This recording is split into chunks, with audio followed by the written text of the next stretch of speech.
May this invocation inspire focused minds, compassionate hearts, and fruitful deliberation as we proceed with the day. Please be seated. It is our great honor to welcome the respected dignitaries onto the stage, Dr. Shreevarma, Dr. Veronica Nicolai, Director of Yoga by Heartfulness, and Dr. Shivakumar, Director of Chennai Heritage Hospital. Sir, please do join us on the stage.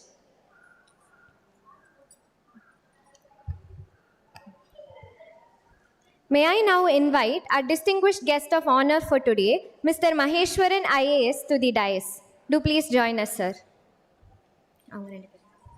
I also request Dr. Subarna Roy and Dr. Pallavi Jagtap ma'am to join us on the dais.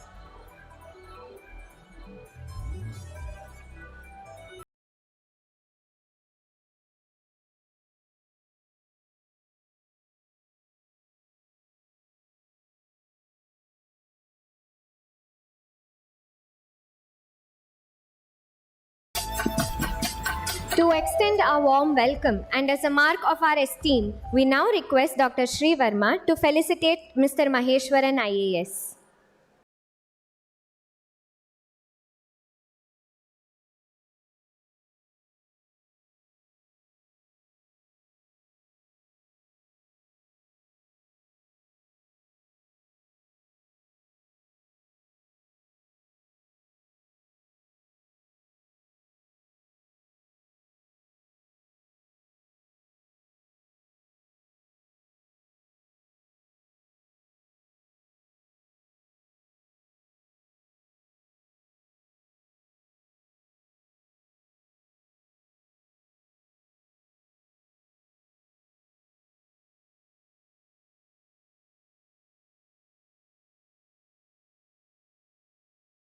Mr. Maheshwaran IAS to address the gathering. It will be an honor to hear from you, sir.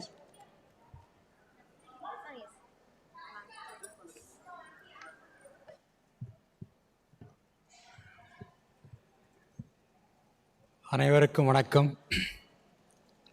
Respected Dr. Varmaji, all other dignitaries, organizers, doctors, and guests who have come here to listen to the ancient wisdom. ஆக்சுவலாக first இந்த கான்ஃபரன்ஸ்க்கு இந்த கூப்பிடும்போது நான் இவ்வளோ கிராண்டாக இருக்குன்னு நான் எதிர்பார்க்கல. But such a great effort taken by the organizers. We should all congratulate him to continue this event at least once in 3 years in Chennai.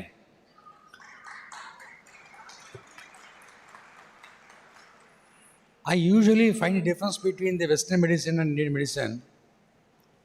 Indian medicine starts even the child when he's in the womb. இன்றைக்கி நான் ஒரு book படித்தேன். அதில் சொல்கிறாங்க ஒரு தாய் நல்ல ஆரோக்கியமான குழந்தையை பெற்றெடுக்க வேண்டும் என்றால் how the mother should grow the child.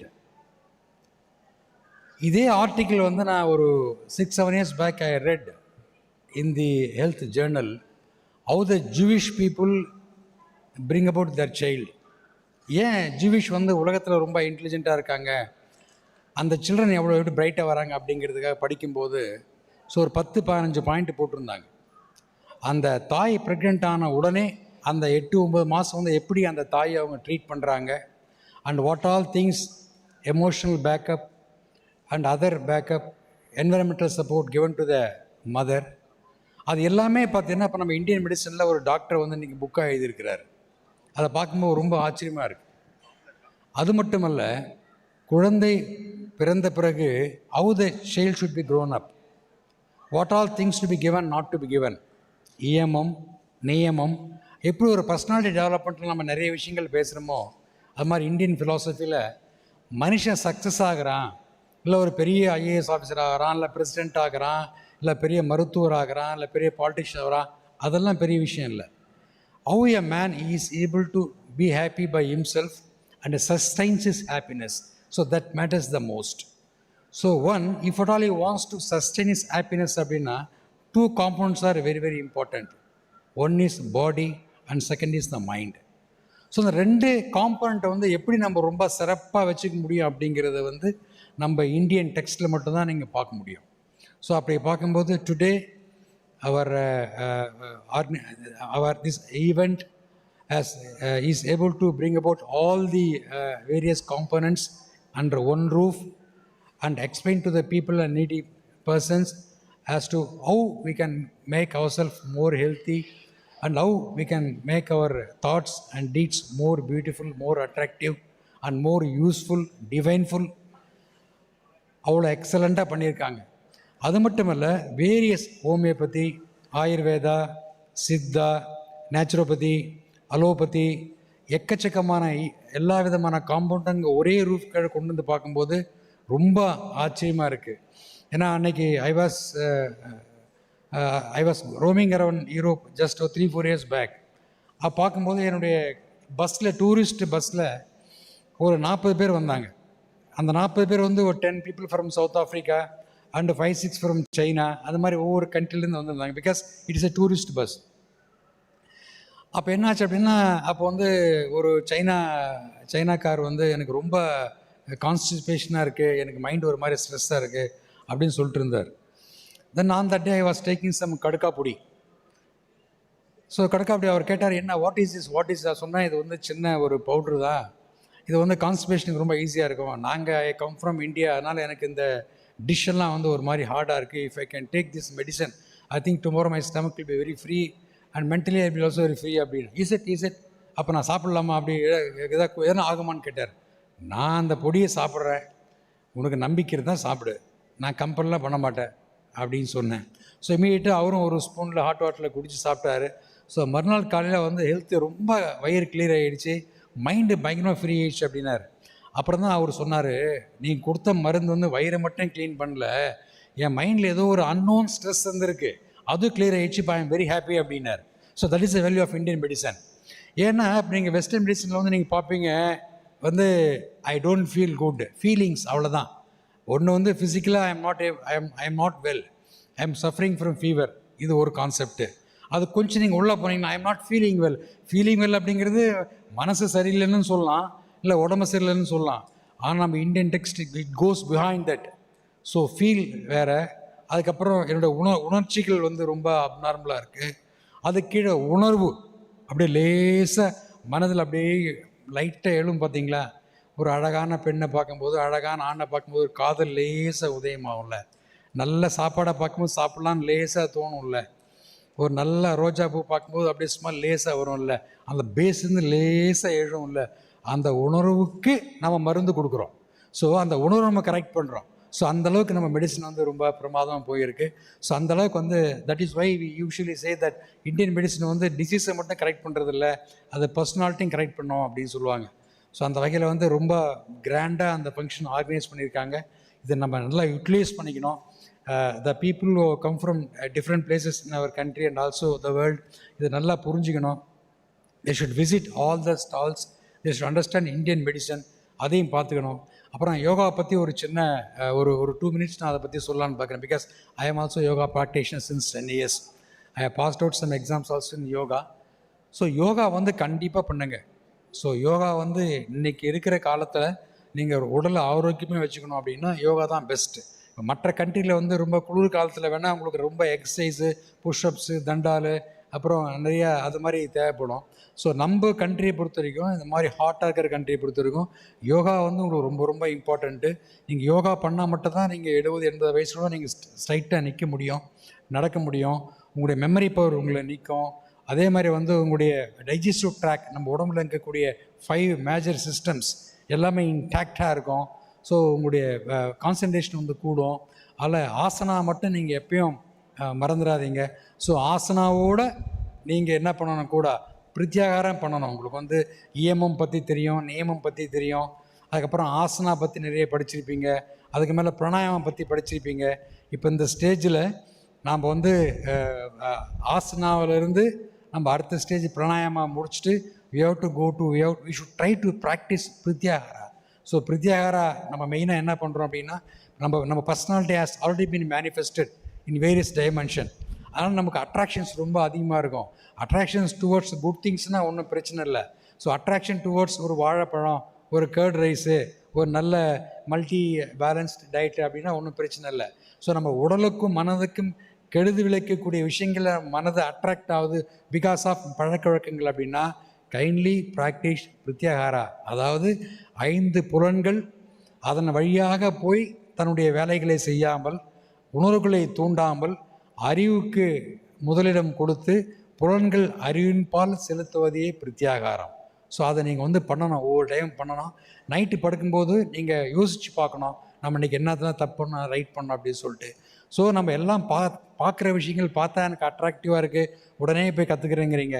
So அதுலேருந்து நீங்கள் கண்ட்ரோல் ஆகிட்டீங்க. ஸோ நெக்ஸ்ட் ஸ்டேஜ் கம்ஸ் தாரணா. ஸோ தாரணான்னா என்னன்னா, no I am not doing any bad things, I am not looking any bad things, I am get away, I always get away from all bad things. அப்படி இருந்தால் கூட அப்போ நான் இமயமலையில் உட்காந்து தவம் பண்ணிட்டு இருக்கிறேன், ஒரு தியானம் பண்ணிருக்கிறேன். ஸோ என்னை சுற்றி எந்த விதமான கெட்டதும் கிடையாது. அப்படி இருந்தால் கூட நம்ம மனதில் ஏற்கனவே பதிவாகியிருக்கும் சில விஷயங்கள். உதாரணமாக ஒருத்தர் தியானம் பண்ணுறதுக்கு போகிறான். ஸோ தியானம் பண்ண போகும்போது சொல்கிறான், நான் அன்றைக்கி எதுவுமே நான் பார்க்கக்கூடாது, எதுவுமே கேட்கக்கூடாது, பிகாஸ் நான் பார்க்கறது, பேசுறது, கேட்குறது, ஸ்மெல் பண்ணுறது எல்லாமே ஒஸ்ட்டாக இருக்குது. ஆனால் I wanted to close every திங்னு சொல்லிட்டு ஃபஸ்ட்டாக போய் தியானத்தில் உட்காந்து தன் கண்ணை கட்டி உட்காந்துக்கிறான், நான் யாருமே பார்க்கக்கூடாது அப்படின்னு சொல்லிட்டு. ஸோ ஒரு அழகான ஒரு பெண் அந்த பக்கம் போகுதுன்னு வச்சுக்கோங்க, இல்லை ஆண் பெண்ணாக இருந்தால் ஒரு அழகான ஆண் அந்த பக்கம் போகிறோன்னு வச்சுக்கோங்க, நீங்கள் அதை பார்த்துட்டே இருப்பீங்க. ஸோ அதனால் நான் கண்ணை கட்டிக்கிறேன் அப்படின்னு சொல்லிட்டு கண்ணை கட்டி தியானம் பண்ணுறான். ஆனால் அந்த பெண் நடந்து போகும்போது அவருடைய சலங்கை ஒளி அவன் காதில் கேட்குது. So he is not able to concentrate. So அந்த next day what he does, உடனே காதை கட்டிக்கிறான், கண்ணையும் கட்டிக்கிறான், காதும் கட்டிக்கிறான். Let me see, I should not hear any sound அப்படின்னு சொல்லி. ஸோ கண்ணும் வரல, காதும் வரல. ஆனால் அந்த நேரத்தில் மூக்கில் ஸ்மெல் மட்டும் வருது. அந்த அழகான பெண் மல்லிப்பூ வச்சுட்டு அப்படியே நடந்து போயிட்டுருக்காங்க. அப்போ உடனே அந்த பொண்ணு மேலே ஞாபகம் வருது இவனுக்கு. ஸோ மறுநாள் என்ன பண்ணுறான், கண்ணு மூடிக்கிறான், காதும் மூடிக்கிறான், மூக்கு டைட்டாக மனசில் உட்காந்துருக்கிறான். எல்லாம் மூடனா கூட அவன் மனசு மட்டும் நினைக்குது, மணி 10 மணி ஆச்சு, why that girl has not crossed அப்படின்னு நினைக்கிறான். அப்போ மனசு எப்படி மூட முடியும்? அந்த மனசை மூடுவதற்கு தான் தாரணா. ஸோ ஏற்கனவே மனதில் பதிந்துள்ள எண்ணங்களை கொஞ்சம் கொஞ்சமாக, அந்த அழுக்கை, அந்த கசிவை, அந்த கசடை நம்ம தியானத்தின் மூலமாக, நற்பண்புகளின் மூலமாக அதை கொஞ்சம் கொஞ்சமாக எராடிகேட் பண்ணுறது தான் தாரணா. ஸோ அதை 3 நீங்கள் பண்ணிட்டீங்கன்னா ஆட்டோமேட்டிக்காக நமக்கு நெக்ஸ்ட் ஸ்டேஜ் தியானம், சமாதி உங்களுக்கு கை கூடும். Then you will become a total blissful பர்சனாலிட்டியாக நீங்கள் மாறிடுவீங்க. அது கண்டிப்பாக மாறி தான் ஆகணும். So yogic science is not a something arts, it is a science. 4 to 4 = 8 அப்படிங்கிற மாதிரி நீங்கள் இந்த மாதிரி ஆக்டிவிட்டி நீங்கள் பண்ணிங்கன்னா கண்டிப்பாக அஷ்டாங்க யோகத்தில் வர 8 ஸ்டெப்ஸ் நீங்கள் கரெக்டாக பண்ணிங்கன்னா டெஃபினட்டாக உங்களுக்கு ஃபெயிலே இருக்காது. நீங்கள் கண்டிப்பாக நீங்கள் அடையலாம். இது ஒரு நல்ல ஆப்பர்ச்சுனிட்டி. எல்லாம் வந்திருக்கீங்க. I request every one of you to go through the what is called the text given in the conference, visit all the stores and listen to the great speakers, like great doctors and everybody, and take home the very good message. கற்க கற்றபின் நிற்க அதற்கு தக. அது ரொம்ப முக்கியம் நமக்கு. So நம்ம எல்லாத்தையும் கேட்டுட்டு வீட்டுக்கு போயிட்டு நேர்மாறாக பண்ணுறதுல பிரயோஜனம் இல்லை. ஸோ கற்க கற்றபின் அதற்கு தக, கற்றபின் அதற்கு தக எல்லாம் நோ பாயிண்ட் இன் கற்க. ஆனால் இது ஒரு வெரி குட் கான்ஃபரன்ஸ், இதை நம்ம நல்லா கற்றுக்கணும். ஸோ இங்கே வரவங்க எல்லாமே எந்த விதமான நோய் இல்லாமல், மனநோய் இல்லாமல் காப்பாற்றணும். அதுக்கு எல்லாத்துக்கும் நமக்கு முன்னின்று நமக்கு அருள் பாலிக்கூடிய இறைவனை நம்ம வணங்கி, ஸோ நமக்கு மனதில் இருக்கின்ற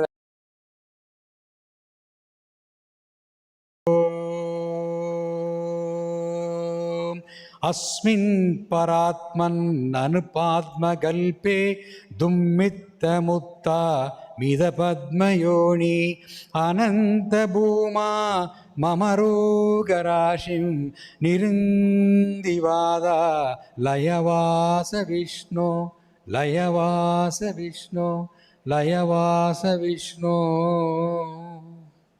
Thank you for the opportunity.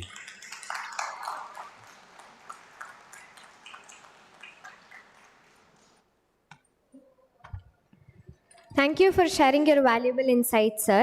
Your presence has indeed made this morning very special. May I now request our dignitaries, Dr. Shreevarma, Dr. Veronica Nikolai ma'am, and Dr. Shivakumar sir, to felicitate our chief guest and present a memento as a small token of our gratitude for sir's valuable time and presence.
I sincerely thank all the dignitaries on the stage for their time. Without further ado, let us begin with our first scientific session. Allow me to present a brief vignette of our speaker.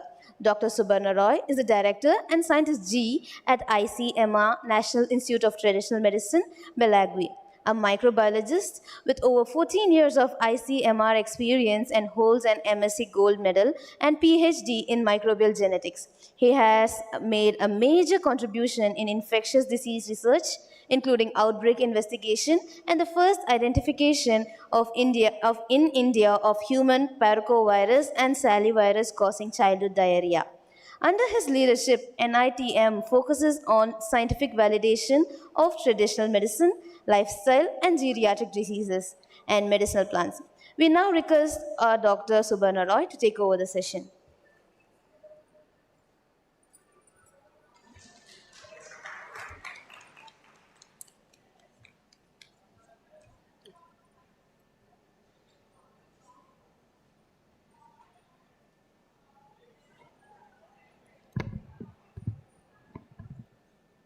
Vanakkam, Namaskar, and a very good morning to all of you. Respected dignitaries on the dais, off the dais, distinguished speakers, participants, friends. Today I have been asked to speak on originally pharmacognosy, pharmacology, drug development from Ayush herbs. What I have done is that I will be basically talking about these aspects through the research in traditional medicines that our institute has done, because I would like to give you examples of what has happened with us, what has been the challenges and how we have overcome it so far and what we are doing. So that will help you in doing your research in whatever way that you are contributing, be it in your clinics, be it in your teaching hospitals, be it in your academics, whatever it is. So, as you all know, ICMR has been at the forefront of research in India. As far as medical sciences are concerned, it is more than a 114-year-old institution. And it runs its research through various institutes across the country. Some are disease-specific, just like we have the National Institute for Research in Tuberculosis here in Chetpet, which is for tuberculosis. We have one for epidemiology in Ayapakkam. The National Institute of Virology is for viral diseases in Pune. Like that, we have several institutes across the country, and we have certain institutes which are more of delivery research institutes, like the regional medical research institutes in Bhubaneswar, in Dibrugarh, in Port Blair, in Jodhpur, Jabalpur, and even Belgaum was one of such institutes until 2017, when we became the National Institute for Research in Traditional Medicines. Now, we carry out research in traditional medicine, means we do take Ayush as well as we take non-Ayush research as well. As you can see in this picture, traditional medicine comprises of also the non-codified systems, which also include the folk practices, the tribal healing practices, the dadi maa ke nuske kind of thing that we do at home, the home remedies. And we try to take the best of those of modern medicine and the traditional medicine, including Ayush and non-Ayush together, for public health outcomes and try to integrate, basically getting the best of both the worlds together for benefit of the people.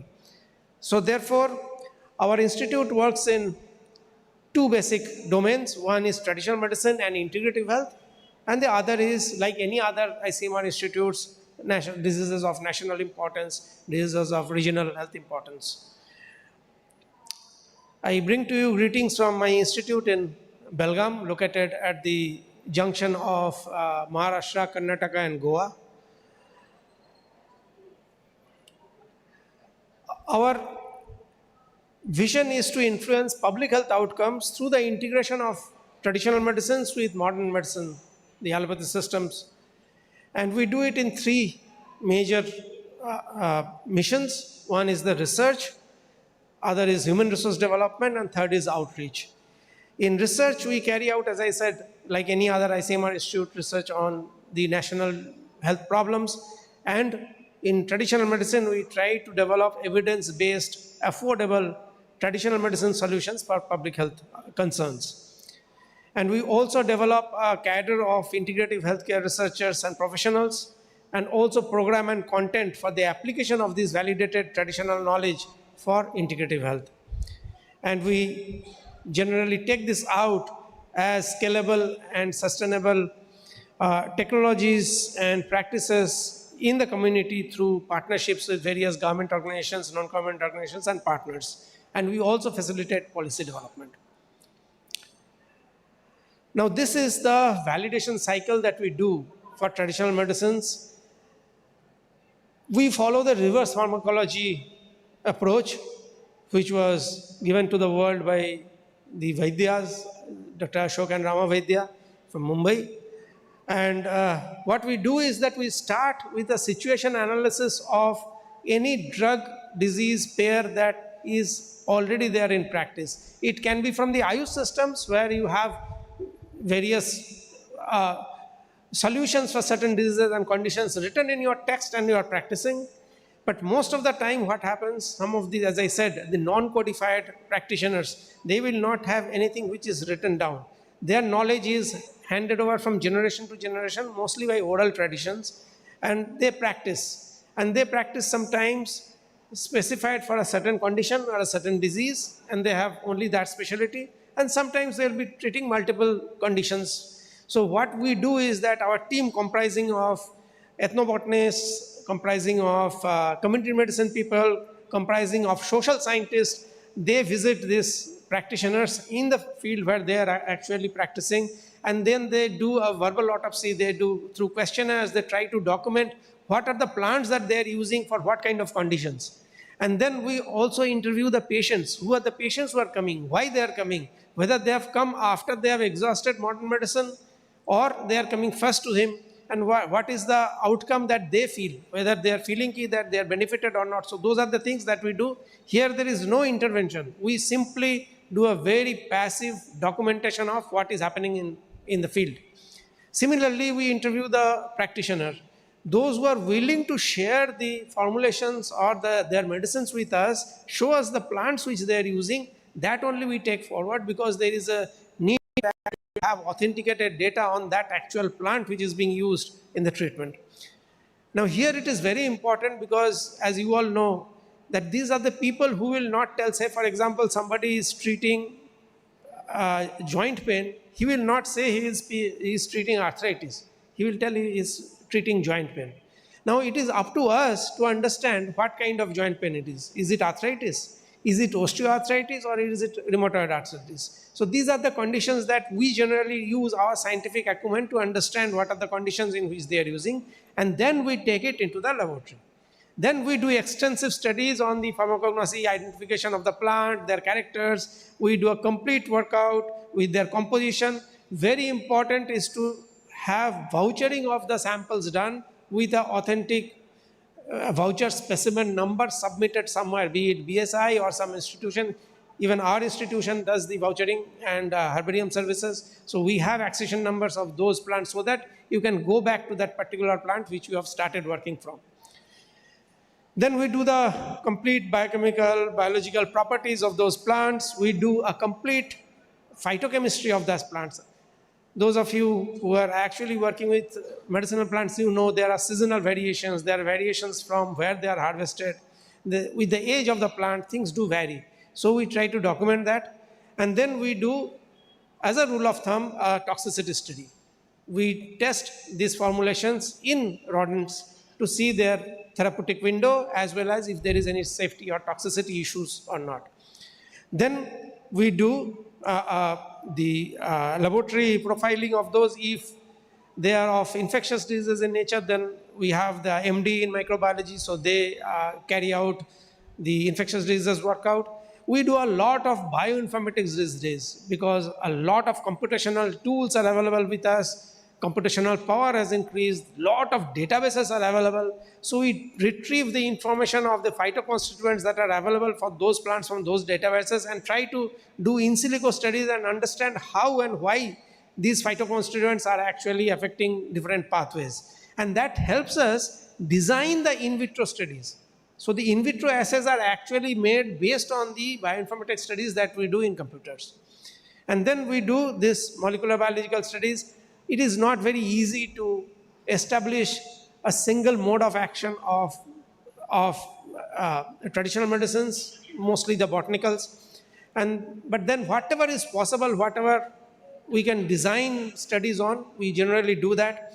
And then sometimes we do biotechnological studies. Sometimes the active ingredients are known. In that case, if we need to increase the production, we may do tissue culture to actually have enhanced production of those bioactive principles. Sometimes certain plants do not grow well in nature. So to grow them for even scientific research, we need to grow them in tissue culture. So those are things that are done in biotechnology. Then we do the efficacy studies in animals. So the preclinical studies all are done by our veterinarians, our MPharm, PhD in pharmacology. We have those people who do those studies. And then once the preclinical studies are done and we have good leads there, we take them onto the field again.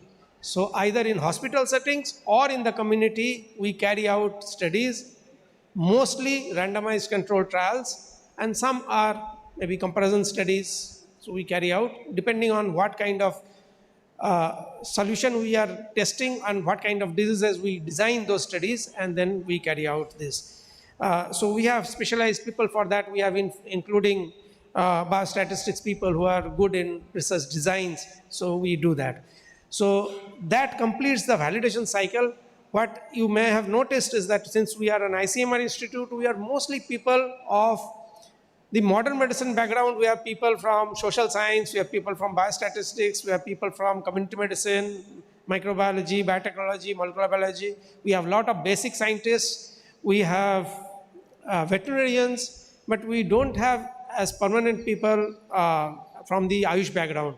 So the government of Karnataka, Department of Ayush has actually given us a domain specialist, Ayush doctor, who actually is part of our team who does these studies. We also have a Ayurveda clinic in our institute, which actually is like a kitchen garden where we do small studies as well on understanding the safety or understanding the efficacy of certain formulations. The National Institute of Siddha,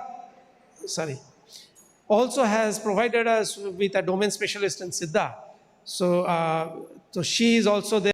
So we have Siddha and Ayurveda specialists. We have a Siddha clinic as well in Belgaum. So we do some kind of integrative health studies in our institute as well, although in a very small scale.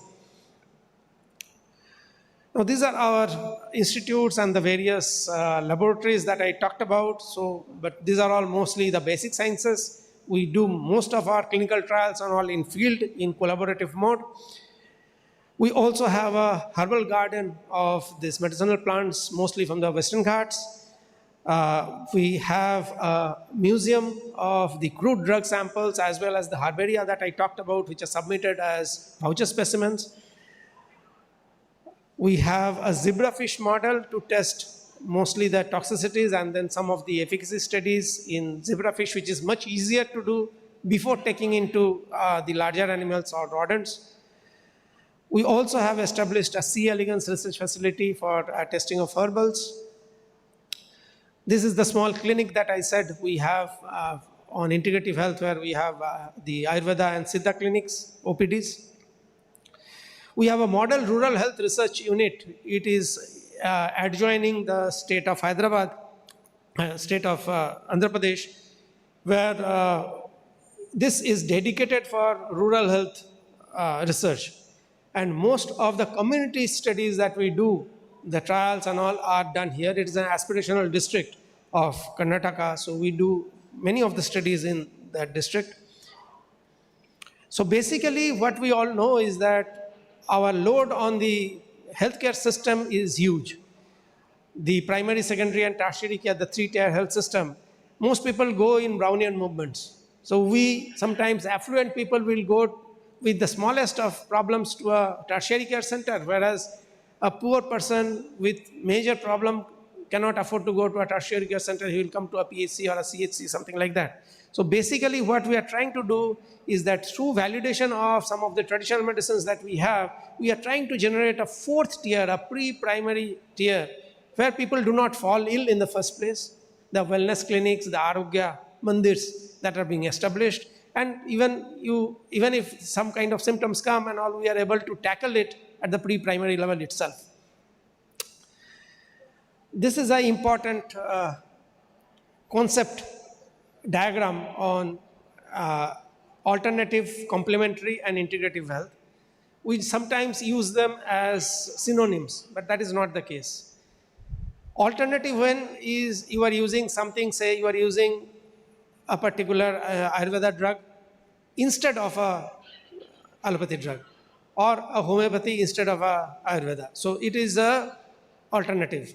But once you are using two of them together for the same condition, knowing very well what you are doing, then that is complementary. So sometimes there may be side effect of a modern medicine which you are trying to address with a Ayurveda formulation.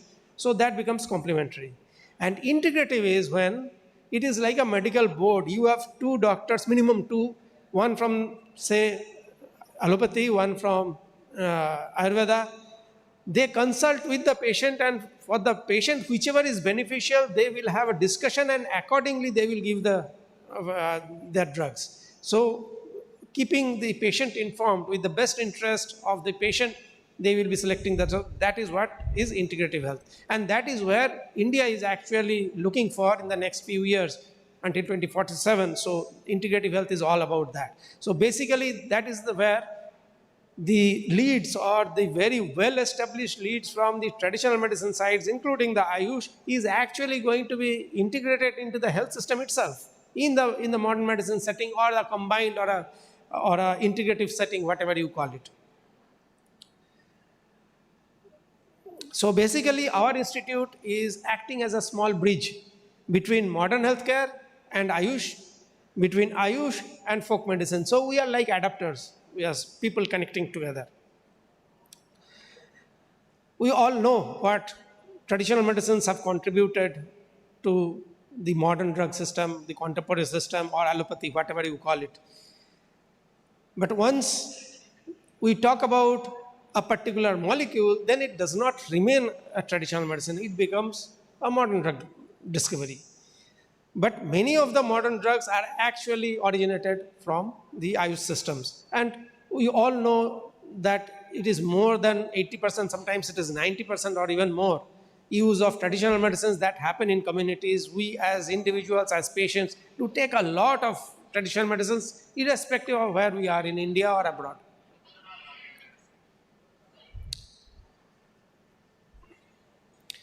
Problems.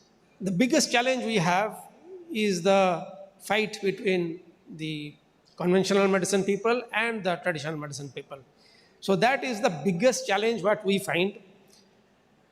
I am a basic scientist, so I am equally distant from a modern medicine practitioner and a Ayush practitioner. So I am quite acceptable to both of them.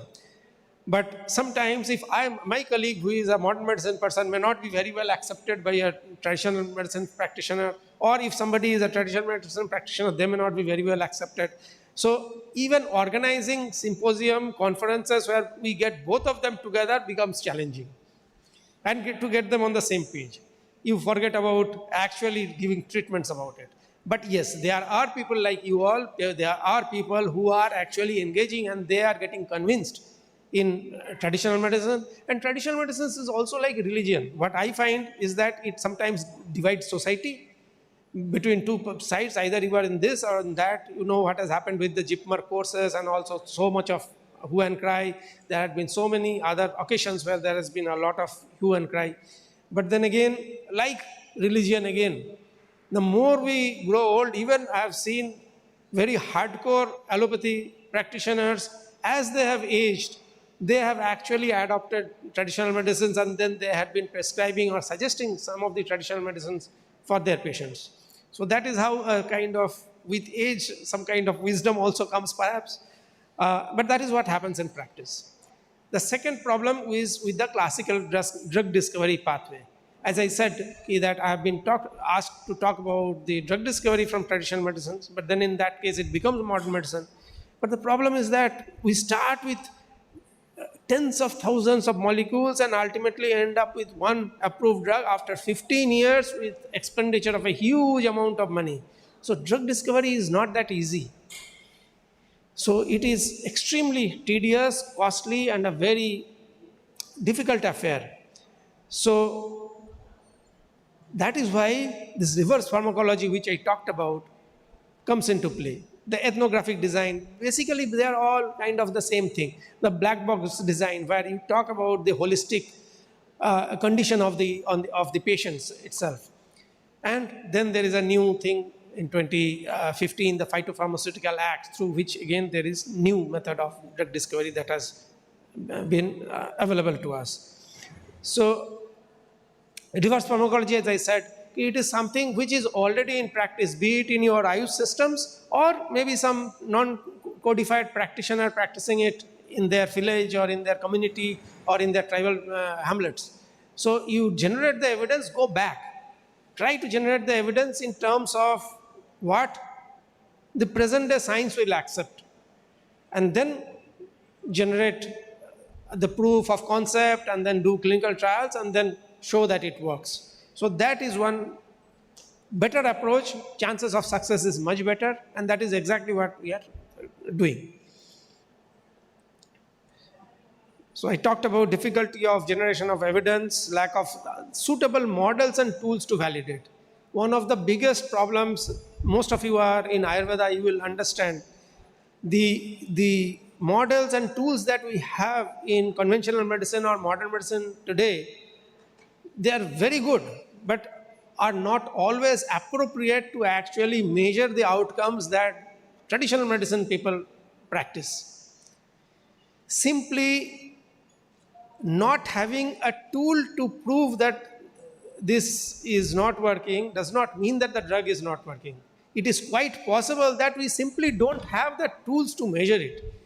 So always try to understand, it is not only doing the research, also developing of new tools, new methods, new approaches to validating traditional medicine is also very, very important. So in your practice and all, if you come across certain things where you can think certain methods will be better than the existing, that is most welcome.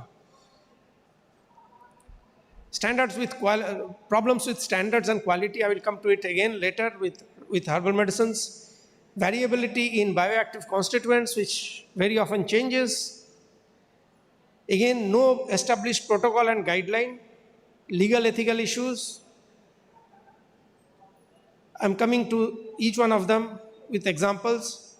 Difficulty in generation of evidence and validation. As I said, is that most of the time doing a randomized controlled trial, which is regarded as the topmost evidence in modern medicine, is not appropriate, because you simply cannot have placebos for Ayurveda practices, or even any traditional medicine for that matter. The non-drug interventions, even the meditation, yoga, the tools are not exactly appropriate to measure them. So these are difficulties that we have. We sometimes have to take the whole patient, how he feels or how she feels before and after treatment. So those are kind of things that we need to consider. So black box design actually says about that. You don't measure only one or two parameters like what we do in modern medicine, but take the perceptions of the patient and the doctor as well to assess what intervention has done.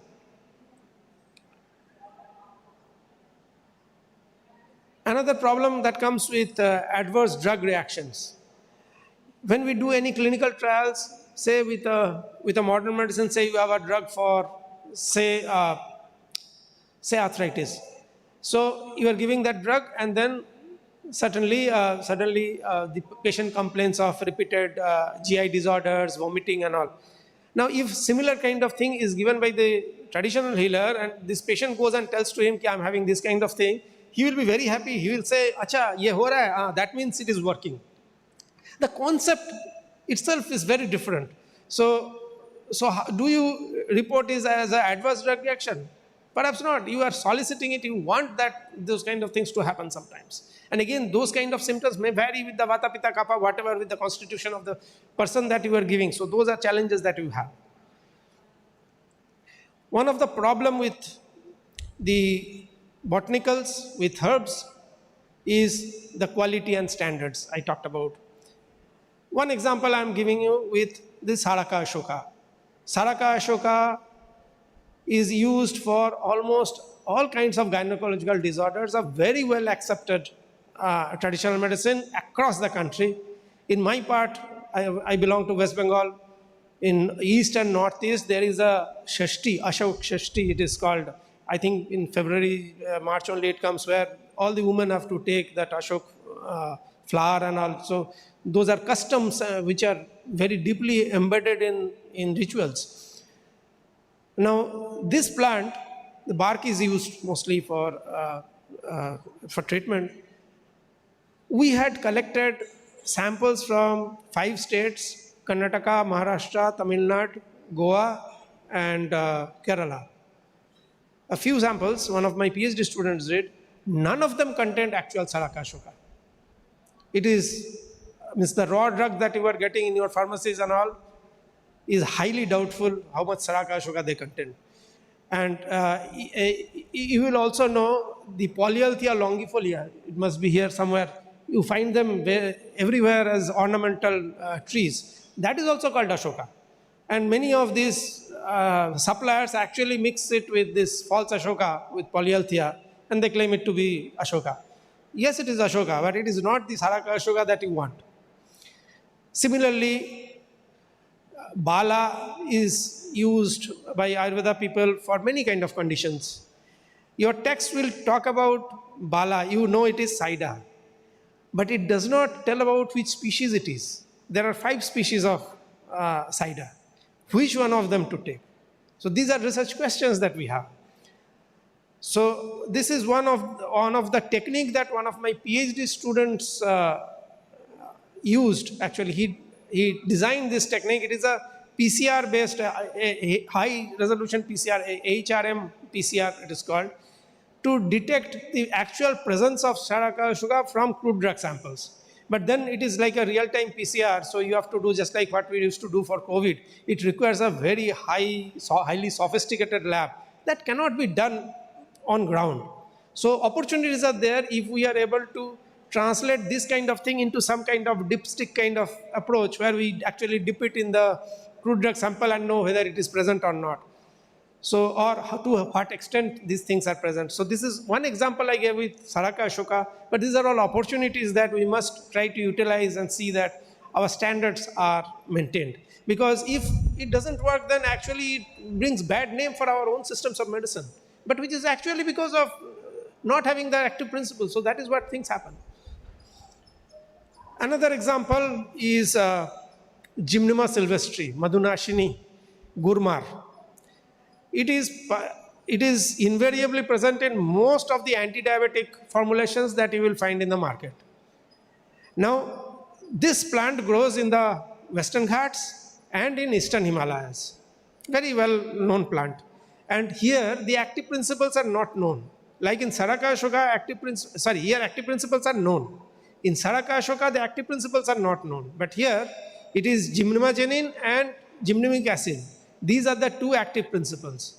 And what we did in one season, we collected 117 samples from different parts of Western Ghats and Eastern Himalayas, and we found 35 times variation in gymnamic acid and gymnomagenin.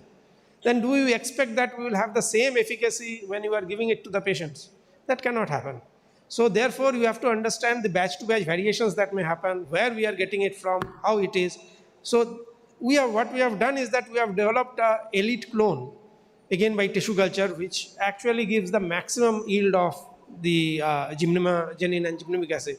But then our herbal drug industry is still not as mature to actually take it and grow them either in tissue culture or in fields. It has started to happen, but it is still not that mature that we use this as of now. Clinical trials in Ayush had been minuscule until lately. From COVID onwards, clinical trials has increased in Ayush. I don't have the latest figures after 2022 because of COVID, there was a lack of data. But the clinical trials have increased in Ayush, which is a very welcome sign.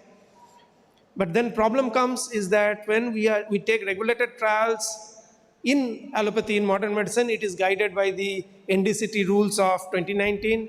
It is regulated by CDSCO, DCGI permission is required. When an investigator is doing it, you will follow the ICMR ethical guidelines and a DCGI permission is not required. But in Ayush, we don't have anything. So there is no regulation at all. So it is basically left to the ethics committees, and the, again, quality of ethics committees also differ from institute to institute. So these are problems that we have which we need to address.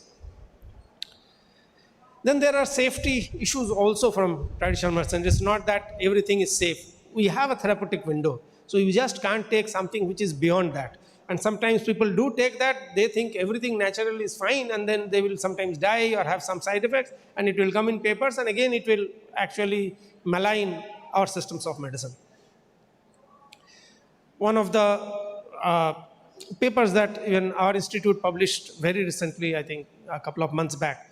So it is on VG-base, the safety data on VG-base. So basically we have to make people understand that you have to even consult physicians to actually take traditional medicines as well. You just can't just take it whatever you want. Another important thing is that now we are talking about integrative health. I told you at the very beginning, we are trying to generate the evidence to put things together for integrating modern medicine with traditional medicine. What about herb-drug interactions? These are very important things that are going to come. If I am diabetic, I am on metformin, somebody will tell me, methi ko bhiga ke uska pani piyo, somebody will tell, ye gudmal lo. Whatever they say, we will take and then we will consume. But do you know what herb-drug interaction is happening?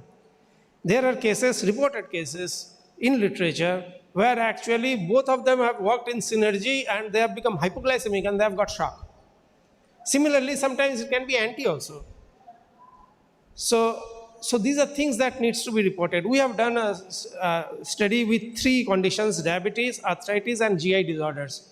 And we have made a database where the known drugs and both known traditional medicines and the allopathic medicines, where there are interactions, we have noted it down. Some are synergistic, some are antagonistic. So you have to keep that gap between the doses, and you have to make both the doctors understand that you are taking the other as well. So those are things that are required. What we have done is that we have gone a step ahead, and we have done a lot of bioinformatics studies to understand what are the likely herb-drug interactions that can happen if we take a set of very well-known traditional medicines from the Ayush systems and from the modern medicine, and then that did in silico docking studies and all, and what we have found is again listed in that database. Unfortunately, this is not yet in public domain because both the secretaries, my own secretary and the secretary Ayush, are not very comfortable in bringing this into public domain at this stage. But it is only a matter of time. These are things which are going to come in the very near future. Then there are other issues like we have depleting natural resources, harvesting from the wild, leading to loss of habitat for the plants. Problem with misidentification, substitution, adulteration in crude drugs, microbial contamination and shelf life. That is one of the biggest challenges that we have in the industry. Then there are other common issues also, that we don't have a lot of authentic data source for actually getting information on these medicinal plants. You do a search on Google on any medicinal plants, it will say it will have all kinds of activities. That does not happen. So that is mostly because Google will source from all these publications, even small publications, all in Raddi journals, and then they will take. Now, which one do you believe?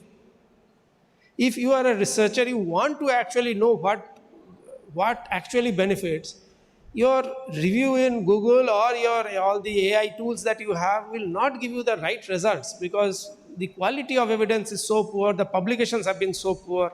Sometimes some are duplicated work, some are using wrong methodology, some do not have translational positioning. Once we start working with a certain plant, we don't know what we are going to do. So whether we are going to go by the Ayush pathway, making a proprietary Ayurveda drug, or we are going to take the phytopharmaceutical pathway, where we are going to show four phytoconstituents which are responsible for some of the activities, or we are going to discover one molecule which will go in the modern drug discovery method. So you have to choose from either of these pipelines. So that we don't know at the very beginning. हम लोग शुरू तो कुछ कर देते हैं, we publish also and then we end with the publication. But if we have to take them forward for use, we need to think about that at the very beginning. I will skip this. There are so many databases on medicinal plants and their related chemical constituents that are available. In India, you know, TKDL is the one that has actually saved our IPs against biopiracy of our traditional knowledge. And similarly, we have one called NITM medplantsdatabase.in, where we have more than 500 plants which are used in non-codified practices. It is in public domain. So you can do a Google and see. You can get according to plants, or you can get according to diseases. So that can be a good starting material for any research. Then publications also, most people are publishing in very bad journals. I just talked about them. And then mostly because of the pressure that the faculty and the students are given. You have to publish 2 papers, then only you can do PhD. You have to do this, then you get promotion. You have to get this many papers. So that is forcing people to apply to publish in journals which are easy and quick, and that is where the problem lies. As it is said here, in the conflict of interest, somebody has written that the senior author's promotion and the first author's job depend on the publication of this study. This is a picture of the publications from Scopus. If the x-axis is the H index, which is the quality, again, the number of citations that a particular paper gets on the y-axis, then whatever is on the corner on the right top, that will be the highest. You see medicine, which is in yellow, it is of much higher quality than in the complementary and alternative medicine. So once people are judging scientists, people are judging faculty, you cannot have the same parameters to judge. We don't have the right journals, right impact factor. We don't have a Lancet to publish outcomes of traditional medicine research perhaps. It may happen in future, but we simply don't have those many journals, those good journals here. So that is again another problem. So what we generally do, duplication of work is like what what Newton did when he sat under the tree, saw the apple fall, and he discovered gravity. It was a very high impact publication. And what we do is that we sit under the orange tree and we say, the oranges also follow the law of gravity. And so we also get publication. Yes, you are also right. But then is the impact the same? It is not. But that is the kind of things that we generally do. Wrong methodology I talked about. Don't use old methods. Don't use very simple 1-1 method. You always back it up with a secondary method which actually strengthens your observations. Lack of translational positioning I talked about. I'm not going into detail. And then regulatory ethical issues also, as I said. Yes, I've done. So, yeah, so I basically talked about it when I presented. We have quite a lot of things that needs to be carried out, and we are in the process of addressing those issues that have been identified. I will go just to a few things that we have done. This is the documentation of the practices that I have. I told about the database CD. We have a database of practitioners as well. These are only two things I will show. Some of the clinical trials that we are doing. We have completed that entire validation cycle for one traditional practice on osteoarthritis, where now multiple clinical trial is going on in DY Patil, Mumbai, in Dinananta Mangeshkar Hospital, Pune, and in Jain Medical College, Wardha. We have one on diabetic foot ulcers that is going on in DY Patil, Mumbai, Jain Medical College, Belgaum, and Jain Medical College, Wardha. We have one formulation. This is actually cocoa extract. What we found is that cocoa extract actually reverses the toxic effects of chemotherapy by doxorubicin. So somebody on chemotherapy, we generally advise them to have dark chocolates. So it actually protects the heart, liver, and kidneys. So again, a clinical trial is starting on that very soon. And then there are a number of trials that are going on in anemias. I think our institute is doing some 5-6 trials on mostly Dakshavalaya, Punarnavadi Mandura, and one of the Siddha formulations for management of anemias. I am not going into other further studies. Basically, I wanted to apprise you of the landscape of what is happening. Since I don't have time, there is no point in telling this.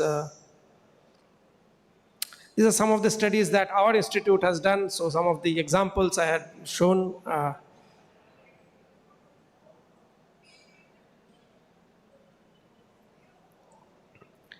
I will end with only one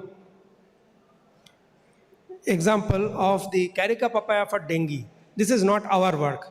This work has been done by various people across the country, and we did a meta-analysis done on the clinical trials that have been done on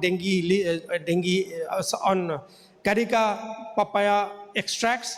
And what we found is that administration of carica papaya extract actually decreases hospital stay by 2 days and increases platelet count by at least 16,000.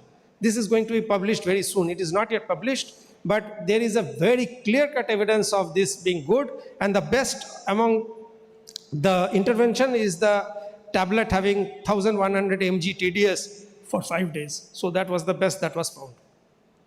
So basically and this had been our collaborators for 25-26, and thank you. I thank the organizers for giving me this opportunity to come and speak to you. Thank you so much.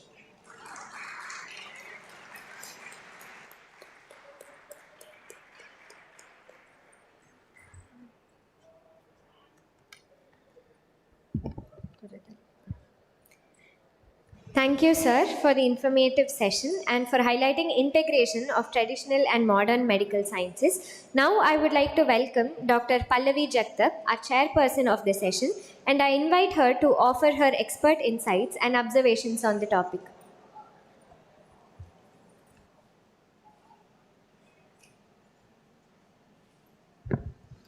First of all, I congratulate Dr. Subarna Roy for delivering such a mesmerizing lecture.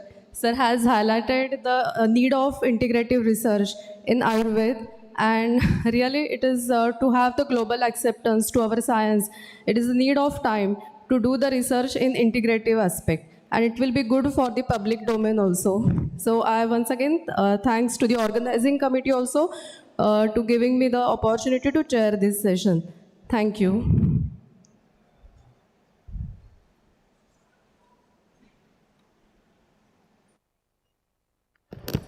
Thank you, ma'am, for your expert guidance and perspectives. If anyone from the audience has some queries or questions based on this session, you can ask now.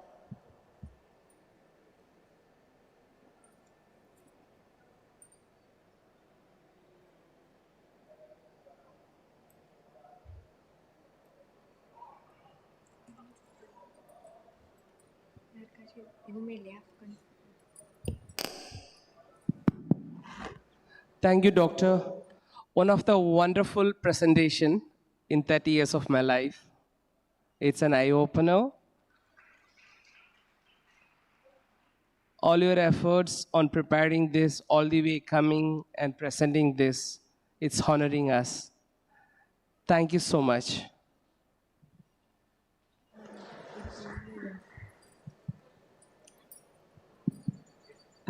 Sir, thank you for your presentation. I had just one question.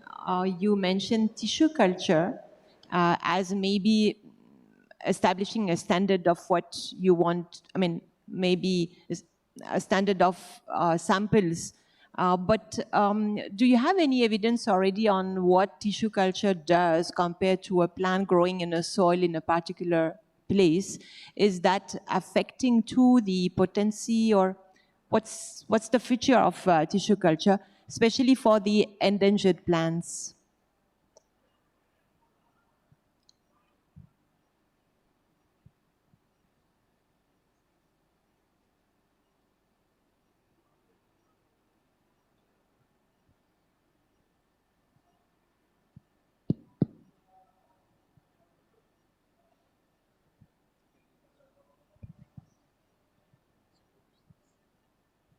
Yeah, thank you for this question. This is a very, very relevant thing that you have just pointed out. Yes, tissue culture, while it has got some promise to deliver on the phytoconstituents, maybe enhancing of the phytoconstituents, the technique is used where the plants do not grow well in nature. That is number one. Where if they grow well in nature, it is better to take from the naturally growing plants. Why? Because we know traditional medicines, we may be identifying a couple of bioactive principles there, but there might be certain other phytoconstituents in the normally growing plant which we might be missing out if they don't appear in tissue culture. What we do is that we do a chemoprofile of both the naturally growing and the tissue culture obtained plants and try to see the differences that happens. But then there has been no trials that have been done on the efficacy of these. One comparison, one group with the tissue culture grown plant and the natural plant. Those kind of studies I am not aware of. But yes, once these things mature into that stage, I think these are things which need to be carried out. Thank you. Thank you, sir. Thank you.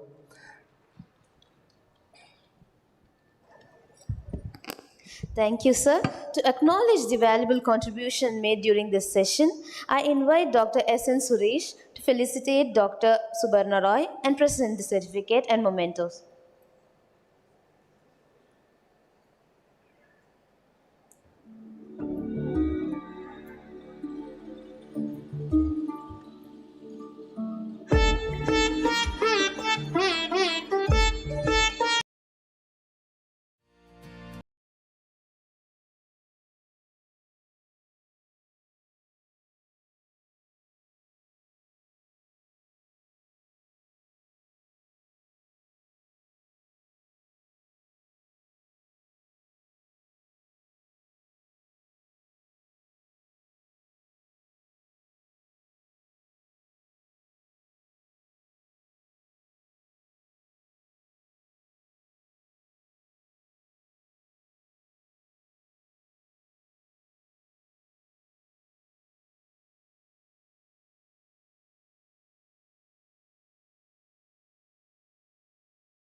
Thank you, Dr. Maheshwaran IAS. He's a very, very busy personality, but on his busy schedule, he find time for learning yoga and spreading the efficacy of yoga in all the dayas. We are honored by your presence. You are a brother to us. Your support is remarkable, and we will remember you always for your contribution towards yoga. Thank you, sir. Thank you.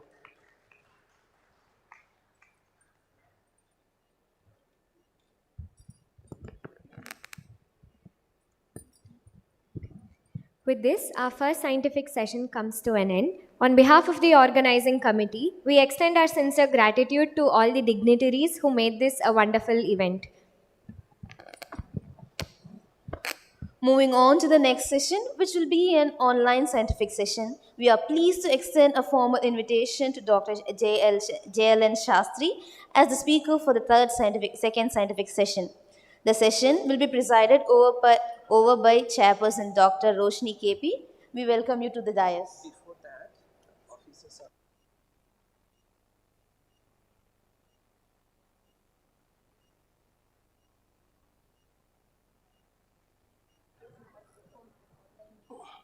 What time? 12 o'clock. Get out. Hello. We have our special guest from Ayush Ministry. I wish to invite them to dais. We are honored by your presence.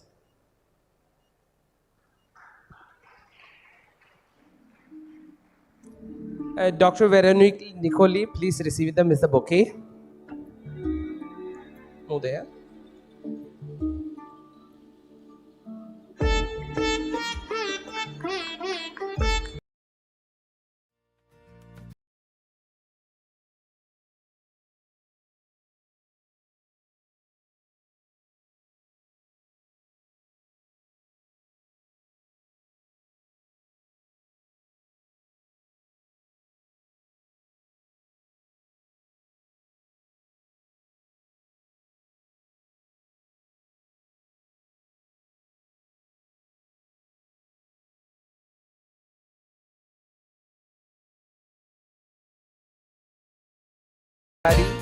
To introduce them to the audience, and please share few words.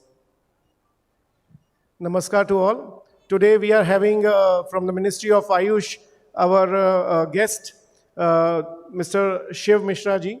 He is Under Secretary and he is here for observation of this whole event. We are pleased to have you, sir. And Pradeep ji is also there. He is going to support for this whole event, and they will observe this whole event. And for the whole, to observe this whole event, they came directly from New Delhi. Thank you so much for visiting here, sir. And very, very pleased to have you. Thank you so much. We at Heartfulness, we are honored by this event approved by Ayush Ministry. Our beloved Master, Reverend Daji, he conveyed his gratitude to the ministry and his blessings. This is your home. We welcome you many more times to visit this place. Thank you. Thank you. Thank you. We will start with the next session. Thank you. Thank you. Yeah, you can. I'll put a support system.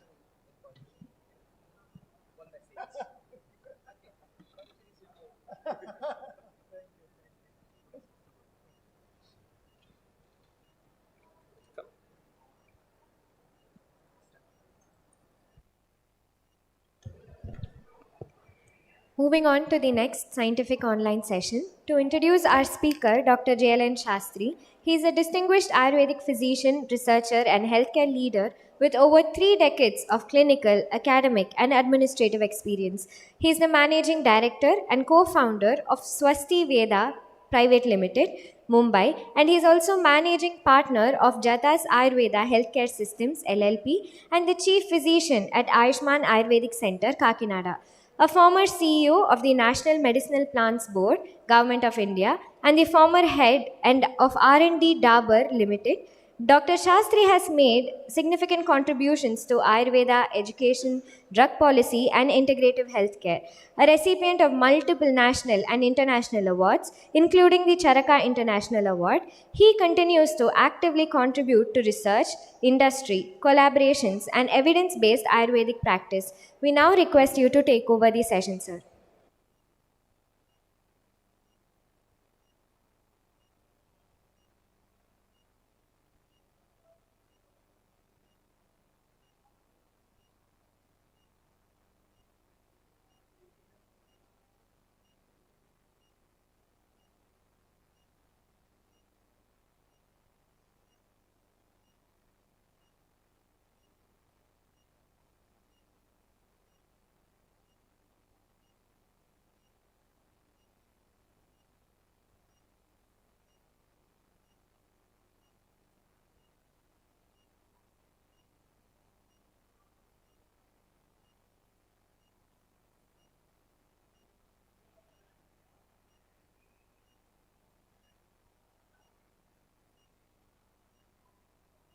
constraints, what the opportunity, all those things. So, having a journey into this whole gamut for last 3.5 decades, I thought I should rather stimulate the upcoming generation to take up those activities which are much needed for the future. So my topic will be in concurrence with what the organizers wanted. The current trends in the Ayurvedic drug development, with a clarity on whether we have on the innovation path or the imitation path. And before that, before I make my presentation, I wish to sincerely mention.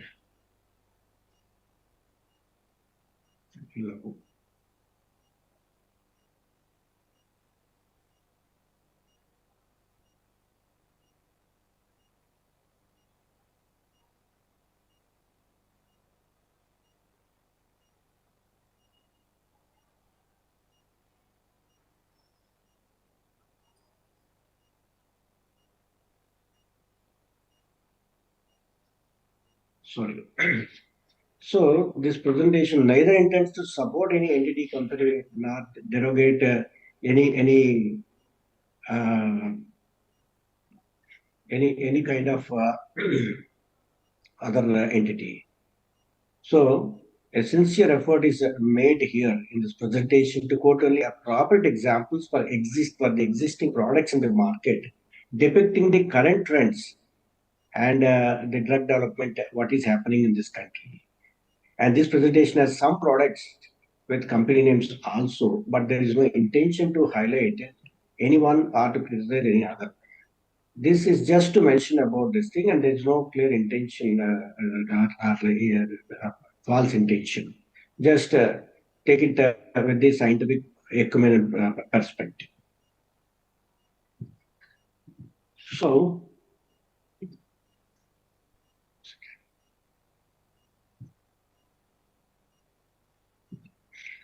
So when you look at the drug development, as you all are aware, we start with the discovery, whether it's a molecule, mostly it will not be considered as a traditional medicine or Ayurvedic product or Siddha product. So mostly it's the formulation, most of the times what we are looking at a max with a concentrated extract with an identified marker is what your discovery part is, totality is there. Then the preclinical research, clinical research, and then the clinical trials, and then regulatory review, and then the launch of this product. That's how we know about the drug development. So these are the 5 drug development phases. When you ask the AI or the chat GPT, this is what you get, even if you have no clue about it. So it's all known. Okay. So can we have a brief review of what is there in the Ayurveda system? Number of formulations per entity, if you look at what is happening today, the classical formulations in the Ayurvedic formulary of India are about 985 only. But the companies are there which are more than 9,000. Among them, roughly about 7,500 companies are operational, there are MSMEs, and we're having about 25-30 lakhs kind of a turnover per annum. But if you look at the licenses they've obtained, it starts from 100 to 500 classical formulations, because getting a classical formulation is a single line approval. You mentioned on a page what are all the classical formulations for which you require a license.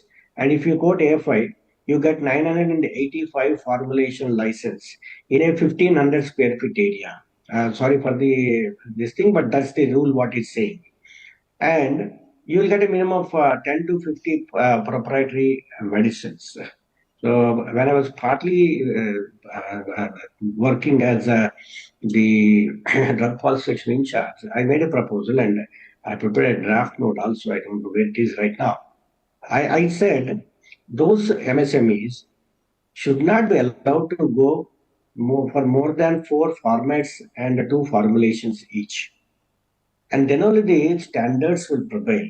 Otherwise, what happens taking 100, 150 licenses, and what kind of infrastructure they will have and what kind of standards they will bring in. So, we with concerted effort are trying to restrict the growth of our own traditional medicine. So, everybody from industry and academia have to focus on this, and they have to have the self-discipline for themselves. So there are about less than 750 varieties is my careful review from the market. And I found about 700 and max 750 varieties of classical formulations available in the market. And to my surprise, more than 250 formulations out of this will be manufactured either once in 2 years or once in 3 years. So that's the kind of demand we have on the classical formulations. Even if we assume that some formulations are missing, the total number will be definitely less than 1,000 when it comes to classical formulations. But when you look at the proprietary formulations, as we estimate, there will be 2.5 lakh proprietary formulations available in the market, and this goes from the above data which has been published on various occasions, either by the authorities or by the officers working in various institutes or the organizations and institutes. Okay, so even if you take 50 products versus about 5,000 companies, the formulations of proprietary will be more than 2.5 lakhs. And these proprietary medicines are also more than 100 per entity in most of the cases. So among these proprietary formulations also, the known brands will be limited to 15 companies. And to my actual enumeration, 35, 36 companies have come. And I might have missed during my assessment, so about 50 companies with a number of 50 products. So altogether, the known brands will be around 2,500. That is total 10% of the total products what are manufactured by these 5,000 companies which have obtained more than 50 licenses of proprietary medicines. So the classical and proprietary formulation assessment, and we need not have exact numbers. The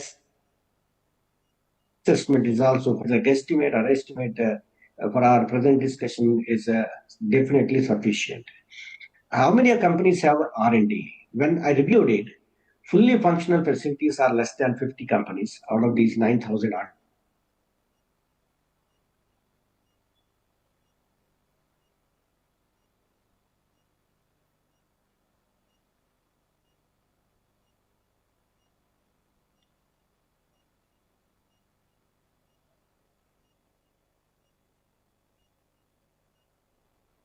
Have on paper R&D facility. It is again an interesting thing, on paper. So when you actually visit, you don't find R&D there. So when they come to the physician, they say they have R&D, but when you visit their facility, they don't have R&D. That's kind of, I say this is a paper R&D facility, like the institutes have the staff. Second thing, number of R&D facilities, no R&D facilities more than 7,500 fully functional companies. And majority of them have no clue what is R&D is all about. If you ask about the 5 stages of drug development, they cannot give you any answer for that particular question. So with this kind of an infrastructure or a background, we will be talking about the Ayurveda drug development. I'm not touching other systems because I'm not representing them. But experts can extrapolate this kind of information at a model to understand where from we have to start. If you look at the previous trends of drug development, there are two portions. There were innovations and there were imitations. Okay. The limitations are also there in the classical Ayurveda literature. There is no exception and there is nothing wrong about it. Okay. So somebody prepared Ananda Bhairavaras and the other practitioner prepared Mrityunjayaras and the third one parted Tribhuvana Kirtiras. With one ingredient different, they are all same. Gugulu preparations and many more. In the Chandra Prabhati, we have 23 different formulations. Patoladi Kwar, we have 47 different formulations in Bharati Vaishatratnakara. Chavanprash, you have 13 different formulations among the 52 texts. So I have done a lot of work on data and we are trying to build up a digital platform with all this information and shortly will come to know under the name ayurvedaauthentica.com. So the imitations, again, they're also not bad. Okay. I may sound bad. My intention is not to sound or criticize anybody. It is to just mention you that what were the trends and what are the trends. Okay. Before coming to the current trends, I want to say what were the previous trends. So imitation of the classical formulation or imitating the competitor formulation. So innovative formats are the formulations are always there. Look at the innovations made by the pharmaceutical industry. Many times we criticize Ayush industry that they have not done much contribution. No, it is wrong. If at all any R&D, especially D is done, it is only industry. I want to say this vociferously. Less than 1% has come from governmental organizations when it comes to tea. India, apart from DRDO, never wanted any R&D. They wanted only R, ICMR, CCRAS, CCRS, CCRUM. So we always have R. We end our activity with R, where we get a PhD, where we get a job, where we get a promotion, where we get an increment. So our intentions are little different. When it comes to other countries, they end their research with a developmental activity, and that's how they are all having multiple products. The Chinese system of medicine is the best example. Each company have a mustard on one herb. Many companies are there. We visit twice in this country. I got amazed. Even a small country like Mongolia, they have one company which has a set of Shilajit drinks. Okay. So that's the kind of commitment even what we need, but not to downsize our companies are. So look at the rich history what we have. I'm trying to put it before you. For the first time, soft gel capsules have been brought in. If you look at Pudina Hara, maybe under the 3H category, this is the first. And when somebody manufactured Shreevarma, it is a 3A class drug. Wedge caps have been introduced. Nasal sprays have been introduced. And during COVID, this was a challenge. I was part of the committee which approved the nasal sprays. And nasal spray is a format approved for Ayush now. Sugar-free syrups, entry-coated pills, pain sprays, bombs, freeze-dried powders, film-coated tablets, sugar-coated tablets, granules, okay, and CO2 extract-based several formulations. So supercritical extracts have been used and being used by companies, either for export or the domestic use. Then, if you just look at the formulations also, look at a small formulation in the market which admired me always, Hajmola. A 50-55% salt product has become a benchmark digestive formulation. That's wonderful. A product like V52. it has crossed the barriers. It made the allopathic practitioner to prescribe and stood as number one product for several decades. And look at Septilin. And what Leaf 52 did, it brought in Chicoria intibus, which was less known in Ayurveda and more known in Unani, into limelight. Septilin. It has become a definition for our prescriptions for allergies and antibiotic requirements and Ayurveda science. A simple product like Nerosin, which is simple Philanthus umbilica based, but it's revolutionized. A single product and it is doing wonders. Look at Fenfuro based on the fenugreek and this extract based capsule has crossed the barriers and it travels to various countries today. And this company survives with one product. Look at Amtotone, the Ashoka based syrup, which has created reverberations everywhere. Look at a classical formulation Chyawanprash, which has brought in several variants. And look at Sona Chandi Chyawanprash. Though it is not in market today, but it has created a lot of vibrations. And look at a recent KSM 66, which is Ashwagandha, recently concluded the second global summit of WHO, highlighted Ashwagandha, and the reason behind it is case. Okay, now the imitation, when we talk about imitations, the classical formulations imitations are also plenty. I just quote one example, which strikes to my mind always, and I admire. Look at a company branding Chyawanprash as Chyawanprash. That's the beauty. They have not branded Chyawanprash in a different name. There are companies which have branded Chyawanprash in different names and perished. Whereas the company branded Chyawanprash and made other companies to follow. And today, the major varieties which are available in the market for Chyawanprash are more than 60 varieties. Okay, just I try to bring in some of them for your understanding. So imitations also sometimes has given business. That's the point I wanted to tell you.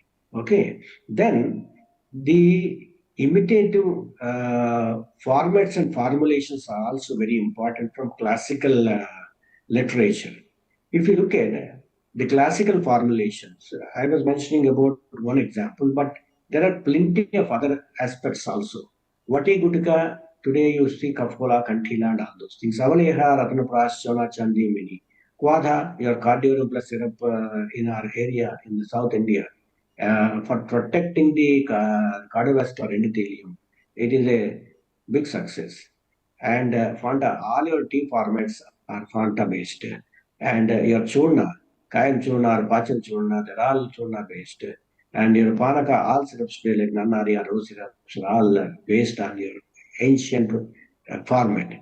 Bhasma, today, though it is mentioned in 19th century Ayurveda books, but these are the lateral developments. Therefore, Bhasma of Kukutanda or Mayur Picha are the additions to the classical. Asavarishtas. Today, if you look at Panchasava or Pancharishta, these are the imitations, but they have given a new business origin for the industry. Arka, your gripe waters are all based on Arka only. And Pudina Arka, Pudina itself was not there in the original Ayurvedic text and was brought in later into Nigantu Ratnakara or Saligram Nigantu. Okay, so you have Sura preparations or alcohol preparations, you have Matsanjeevan in the market and Restura in the market and many more. So, similarly, if you look at formulations, I'm talking about format as well as formulations because the young generation who are there, you are going to be torchbearers for us for the research and the drug development. You should understand what was the trend, what is the current trend, and what gives you the benchmark status or what makes you different from others. I don't comment on any comment on people who have done the imitative formulations or innovative formulations. Both are opportunities. Please remember this. Now, you will be me too only. That's the only difference if you imitate. If you are innovative, you are standalone. Tomorrow people may follow you, but your name will be there. Today we talk about liver as number one when it comes to liver. Today, you don't get any name for a HEPA and live for a registration. That's the kind of umbrella brands we have got because of one product which has revolutionized the segment of liver diseases. So coming to the formulations, in gold, you have Trishul and cold care and kind of products. For cough, you have Coughlite and knockoff, Spasma, and many more. For joint conditions, Cervalon, Lomagon, Romatil, Romastol, many more. And UTI, okay, for cystone, Needy, whatnot. Skin, Soribin, pigment, many more. Headache, Cefagrain, Migax, something. And on gut, just let us forget about, you don't get any name left which is not associated with the gut health. So gas X, Amlicure, Gasona, so many things. And fat control, Menomil, latest add many more. For heart, your arginine from one of the old companies, Larsen, and latest Havana, Himalaya, and so many things. And gynae again, there is no limit. And there is no gynecologist you find who has not prescribed an Ayurvedic gynae formulation in her practice or his practice. At least I have seen recently leading practitioners of gynecology are looking at some or other alternatives, and there is no limitation now. They are just advising them on a different label, and they're asking them to consume these products. That's the real heartening thing for us. So imitating a proprietary formulation is something what smaller companies usually does. Like I just quote one example because this has always attracted mine, and I followed this formulation and admired this formulation, not for its efficacy or anything, the buzz it created around respiratory allergies. Prior to this product, industry's focus on respiratory allergies was different. And after this product, Pankaj Kasturi, look at major companies coming out with this kind of a format, the form of granules. So many things have come out. That's the beauty of one format stimulating many more. And thanks to the innovator of this particular format and formulation, which has given birth to many formulations as well as umbrella in the same format. So the current trends are what we need to understand. Okay, now friends, it is the youngsters who are into their final year of BMS or the first year of MD Ayurveda. Please, I have given the picture what has happened till now. Going forward, innovations will be encouraged and imitations will be discouraged because the market is flooded with the formulations what I have already mentioned. As on March 31st, 2013, about 523 patent applications related to Ayurvedic medicine were filed by the Indian entities and 93 patents were granted. Another 86 applications filed by foreign entities are also pending, and there are about 26 patents granted. Okay, if you look at the most recent TKDL information, globally the TKDL has helped to stop hundreds of applications of IPR where they are trying to snatch the Indian traditional medicine knowledge and make patents. About the 370 plus applications have been obstructed by TKDL, and thanks to TKDL for that. Now, if you look at the imitations which are discouraged, I would like to give the idea. As on 17 March, not 29, 23, 2023, a total of 4,48,764 ISM formulations, okay, have been transcribed into TKDL. Okay. Now, even if you imitate, this is going to be caught.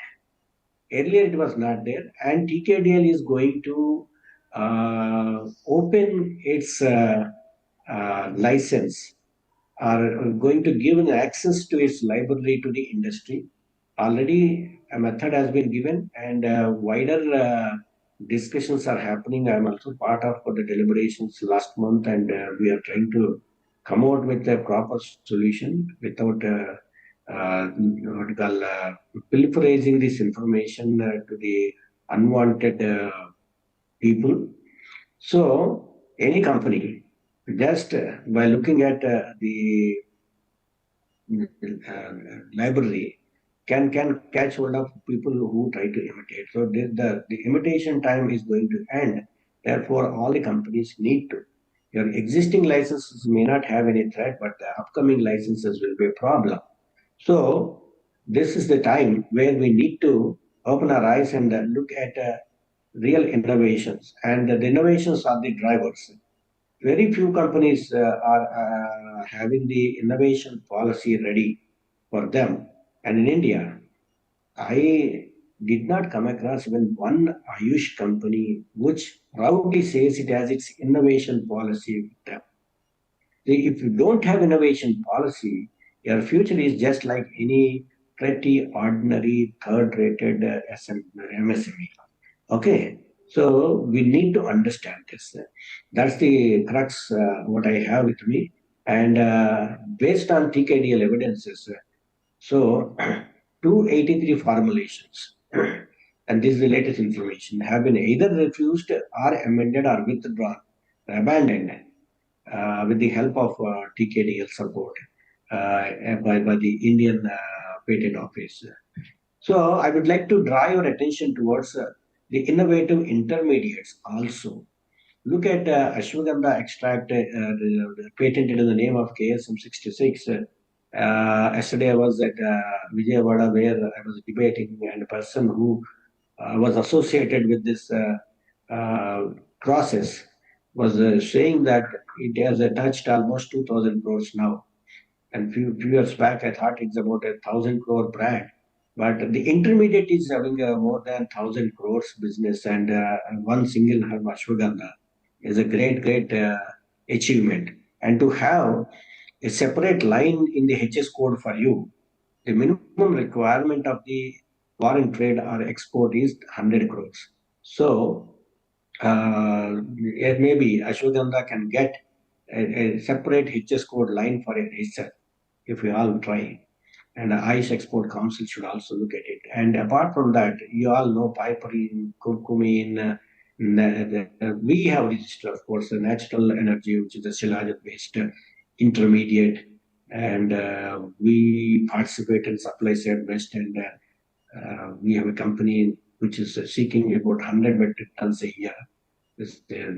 So Cassia Fistula Extract, another company from Bombay, and they have extensive work in Arogya. It is there in the text, but none of us use it as a product. And as an intermediate, they got again an order from Logical Square, and they are going to supply about 50 metric tons or so, what I heard. And Salix caprea extract. In India, one or two pharmacies use this, as I understand, but it has huge demand in Europe, and we have Indian English below Salix caprea. Salix alba is also available. 10% salicin standardized extracts are only available in India, but globally 25% salicin extracts are also available. Your natural menthol is another thing, senaglycosides, colchicine coming from your langali, cannabis oil as a stigma. Today, nobody wants to talk about cannabis. Cannabis is like an abusive word. It's not. Friends, it's a cancer pain solution. And with a drop of this oil, you get the relief from the pain. Okay. So that is something which will really help you. And glyceric acid, which is multiple applications, nanogold, nanosilver, gathria oil, bosphoric acid, vincristine, and blastin coming from this, and blacklitaxol coming. So I'm touching the other economic uses of these intermediates, and your Gudisattu itself is an intermediate, as what we have never realized, and Salmogra oil is another intermediate. So just I was mentioning about it, and I want to show you, and the kind of success this young boy got, and KSM is amazing. And we have innovative products also, not only the intermediates. If you look at classicals, today, Shedbindu Thaila and Amthaila have nasals, presenting in nasal spray. Sarupathagara in the tablet form, with DT predetermined. Because we are using the new technologies for this. Guada and the Ghana tablets again. We have aswaristas going to come into granules. You have emulsion-based oils. You have like estimadu with milk granules is something you will always say Chirene estimadu kasichono, and you don't know how to actually make a format with innovation. Okay, so if you have a milk powder and estimable granules and make it as a combined granule, you have the classical formulation in a new format. Okay, use of bioenhancers for your efficacy enhancement and using nanotechnology for reducing the doses and improving the biological activity and reducing these safety concerns and increasing the efficacy concerns. So the proprietary formulations, there are different products where you have active principle rich formulations like your curcumin certain such percent, or you have isolated compound forming curcumin alone. Okay, you have aromatic oil formulations, you have sustained release formulations. In Ayurveda also we have sustained release formulations. That's the beauty. And transdermal patches, a company like Sparsh from Hyderabad, they are doing a lot of efforts on developing the Ayurveda-based transdermal patches. They have intricate, entry-coated formulations which will really help in IBS. Okay, why we have not come with a specific solution for the IBS? Why the peppermint oil, if it is mixed with starch, made into small pellets and kept it in a capsule, and the capsule is entry coated, it goes beyond the stomach and it releases there, and people are making money. And this menthol or mentha is yours, but you have not done the innovation. We are trying imitations. If somebody is making a pudin hara, what we should make, okay? And we are making brands imitating the package and the product. We are not looking at the innovation. And therefore, the other people who have a similar thought process but a different approach are making huge money. Bioenhancers in formulations, like in Sukshma Ayurveda concept from Pune, people have added piperine to enhance the product efficacy. And nanotechnology formulations, even in Chennai, please visit this place in the Trivine Mayor with nano silver activity is going on, and this company is number one in the country in nano, and the licenses what they hold for nano silver and nano gold are Ayurveda licenses. How many of us know about it? Okay, so the current drug research, the crude drug authentication, qualitative methods, then quality methods, and then process validations, so modern dosage forms, new herbal combinations, the process transfer or the technology transfer, what we call it as, and safety efficacy evaluation and product dosage preparation, and then go for the market authorization or the registration. So your trust areas already mentioned, I keep repeating it, off-label indications, classical formulations, like osteopenia is a off-label indication for me. For Shankar Bhashma, Dabur has a patent on that, and they have introduced a product into the market that's going to be 42% higher calcium absorption is possible. I remember the product as Calab. So that's the real innovation. They have another license, patent application or granulation of azovaristas, PK studies. Even when we were sending ashwagandha to tropical school of tropical medicine and hygiene in London sometime back for corona, a company has provided us the blood-brain barrier studies, which have prompted the UK authorities to accept the PK studies, and they've accepted ashwagandha as a drug. And fortunately, British Pharmacopoeia possesses Withania somnifera as one of the monographs there, and therefore it has a drug status in UK. How many of us know about it? The drug-drug interactions, cytochrome analysis. We have done a lot of cytochrome. The previous speaker was also speaking about it. But we have done plenty of cytochrome analysis. And to our surprise, many of our drugs, whether your Rasaushadis or Kastaushadis, have not interfered with the drug-drug interactions. Very, very limited. Okay, and that is a separate topic. We have done more than 100, therefore we can discuss separately. So safety efficacy, the complex chemistry is to be understood, and then basis that you have to actually look at the safety efficacy studies. The preclinical studies have in vivo and in vitro, and clinical studies have pre-marketing and post-marketing. So I'll just touch the kind of innovative things what at least the Ayush has done during the COVID time when the antiviral activity of Tanya is to be tested. We have used the hamster model, and the observations are significant and statistically highly significant. And we have done the cytokine studies, and we have done NK cell activity, whatnot.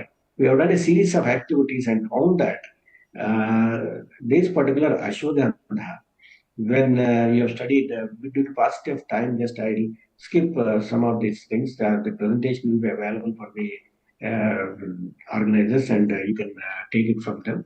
So in vitro studies, and this is an in vitro assay. We have identified this on cell lines, and the TNF alpha activity and IFN activity, all these things have been established, and IL-6 has been studied. Okay, so these assays are going to give you the leads. And similarly, an experimental protocol, you can have a wonderful model for antidiabetic activity, like the previous speaker talked about gymnamic acids. See, the most important thing is Gymnema sylvestri was never used in Ayurveda in combination. I have not seen even one formulation. If anybody has, please tell me. I definitely give at least a 10 lakhs cash prize to you, but it should come from classical Ayurvedic text. Okay, not 18th century and 19th century texts. Okay, so we have started adding it without understanding the polarity of these gymnamic acids. And if you mix gymnamic acid with any other formulation, the efficacy of the formulation will come down. The Ayush 82, which we have taken in our previous organization, and when we studied, if you combine this gymnamic sylvestri with any other herb, it nullifies its effect and it gets nullified also. The biological activity is reduced by half, and if you use it as an individual extract along with the other ingredients without mixing them and extracting, that is a extracts as compound and extracts as mixture is another big topic. Without knowing that, what will happen to the process? You take all 5-6 items and just extract it and use it. Never do it. If you have some herbs in your mind, take them separately as extracts and mix. They will have 90% of the cases, they will have enhanced activity, and 90% of the times, if you mix them and extract, the biological activity get reduced, and you take to any place in the world, I'll prove my point because I have done enough mistakes like this. Okay. So the PK studies we have discussed, there are a lot of models for PK studies also. Just I want to just conclude in the next 3-4 minutes by giving a discussion to you. The current trends in R&D, you should understand, and you should finalize your direction. Okay, research one direction and development one direction is the current problem. You should. The reason for that is all the institutes ends with research. That's the major problem. I have one exception, which is the 10th item DIT. So the need of hour is applied research, innovative initiatives, new dosage forms, technological innovations, and development-oriented research, not research-oriented development. Okay, we have a set of identified priorities. Okay, where today WHO has mentioned 10 conditions as common lifestyle disorders or non-communicable diseases, and for which you have a lot of guidelines from WHO. You have traditional medicine research methods, and you have evidence-based complementary alternative method related approaches published, scientific validation methods published. Okay, so I wish to say only one thing. While the innovations in Ayurveda are limited, the imitations are unlimited. Ayurvedic drug development needs support of the in silico studies and molecular docking. While innovations lead to expansion of the business, innovations will reduce the opportunities. Thank you. Thank you, one and all, and especially I thank the organizers for giving me this opportunity. And again, apologize. It may be, may not be my mistake, but I missed out, especially when Dr. Chodan invited me. This is the first time I missed out, so my apologies to Dr. Chodan and his team members. But I congratulate you and I wish the grand success for the event, what you are organizing, and I will take note from my friends who are there, and all the best. Thank you. Thank you once again.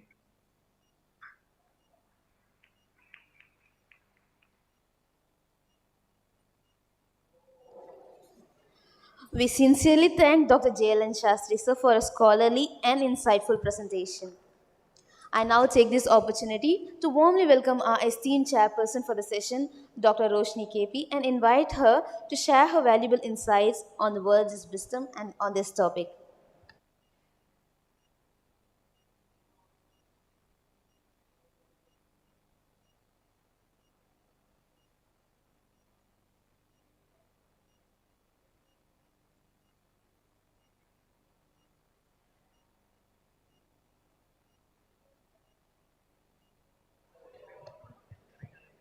Sri Dhanandariya Namaha. A warm good morning to all the dignitaries present here. Today's resource person, Dr. Shastri sir, he is a pioneer in the field of Ayurveda, and he's an expert scientist in the field of Dravya Guna Vijnana, as we all know. So, sir, in his presentation, he has scientifically explained. He started his presentation with 5 drug development phases, in which he has explained different classical formulations which come under proprietary formulations and classical category under different pharmaceutical companies. And he briefly explained the R&D innovations happening for different manufacturing companies, how many companies are having real R&D facility, etc. Then he explained the previous trends in research fields, like which come under 2 categories: innovations and imitations, which again he explained under formats and formulations, where he beautifully explained with examples of Chyawanprash and all, where 60 companies are preparing and which actually have the real ingredients and all. Then he explained the advantages of patent applications and how many applications are really encouraged by Ayush, and how many are discouraged also. Then advantages of proprietary medicines and classical preparations, with so many examples sir has explained. And current drug research methods, how different experimental trials have been happening for anti-diabetic activity and all. So, and he concluded his scientific session with the need of more research activities and trials in different fields of Ayurveda. So, really, sir's presentation is an eye-opener for all the people or students who are working, who want to work in research and development field, and also those who are doing post-graduation in Rasashastra and Paishija Kalpana. Really thankful to you, sir, for this presentation. And I also thank the organizers for giving me to chair this wonderful session. Thank you once again.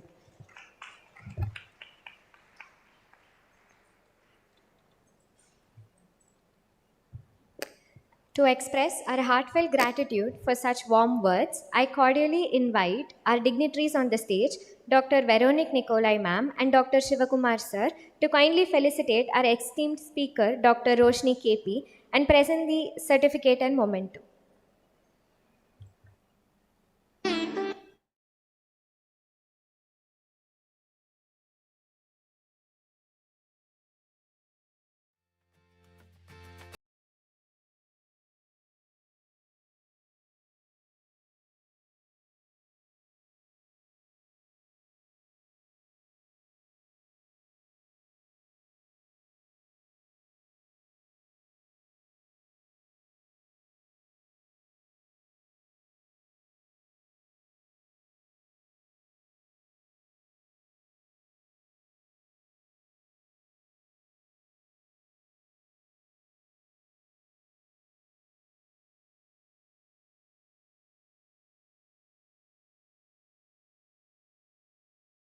Organizing committee expresses its heartfelt thanks to all the dignitaries on the stage who made this event possible.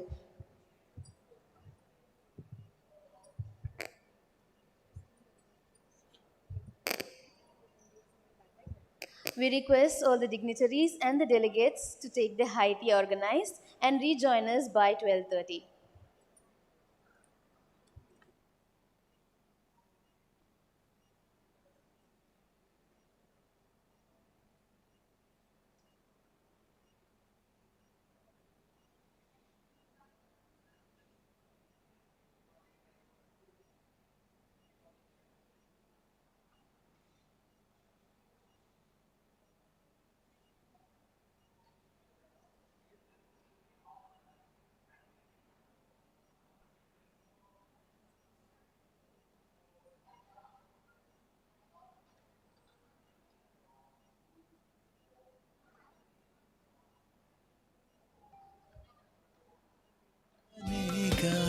जतन कर ले राह नहीं मिलती यहाँ उम्मीदें खिलती यहाँ अभी आज सुख से दामन भर ले तंगे सेहत बनेगी वतन कर ले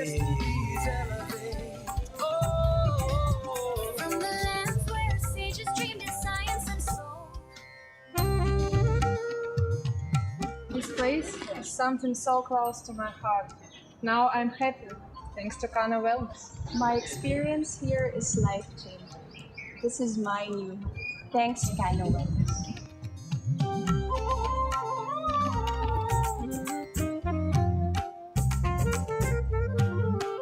I found a place where I can connect to myself. Thanks to Kana Wellness. I was trying to find peace in myself. Now I'm happy. Thanks to Kanha Wellness.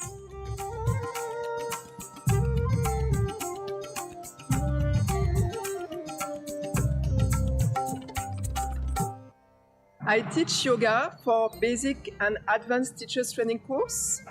For yoga and my flexibility, I believe in Ayurveda. Thanks for Kana Wellness. निजी स्वास्थ्य और ऊर्जा के लिए हमारे पूर्वजों की then Ayurveda बहुत ही लाभदायक है। कान्हा शांतिवन एक अद्भुत केंद्र है संपूर्ण स्वास्थ्य के लिए। Thank you Kanha wellness. నా అందానికి ఆరోగ్యానికి ఆయుర్వేదాన్ని నమ్ముతున్నాను. నా యవ్వనానికి ఆత్మవిశ్వాసానికి అదే కారణం. థ్యాంక్స్ టు కన్నా wellness.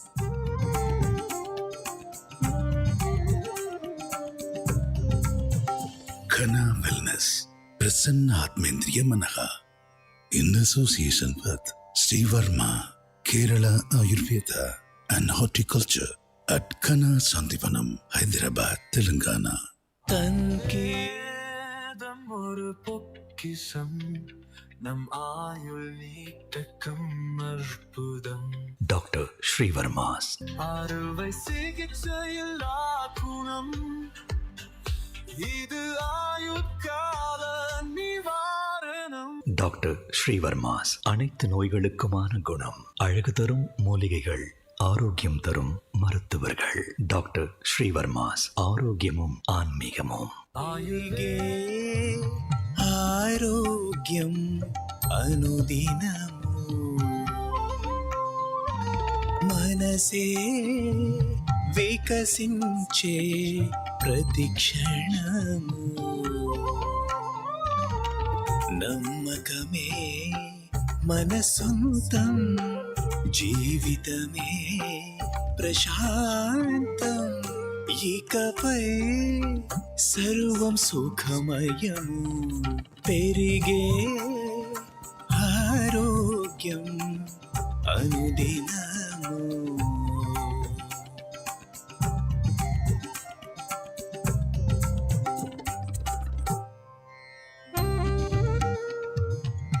This place is something so close to my heart. Now I'm happy, thanks to Kana Wellness. My experience here is life-changing. This is my new home. Thanks, Kana Wellness.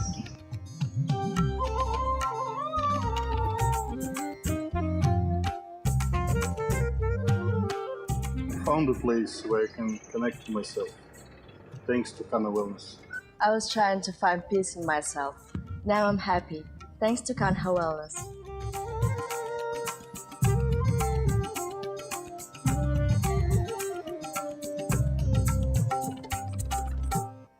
I teach yoga for basic and advanced teachers training course.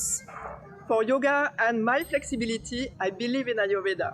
Thanks for Kana Wellness. निजी स्वास्थ्य और ऊर्जा के लिए हमारे पूर्वजों की then Ayurveda बहुत ही लाभदायक है। कान्हा शांतिवन एक अद्भुत केंद्र है संपूर्ण स्वास्थ्य के लिए। Thank you Kanha wellness. నా అందానికి ఆరోగ్యానికి ఆయుర్వేదాన్ని నమ్ముతున్నాను. నా యవ్వనానికి ఆత్మవిశ్వాసానికి అదే కారణం. థ్యాంక్స్ టు కన్నా వెల్నెస్.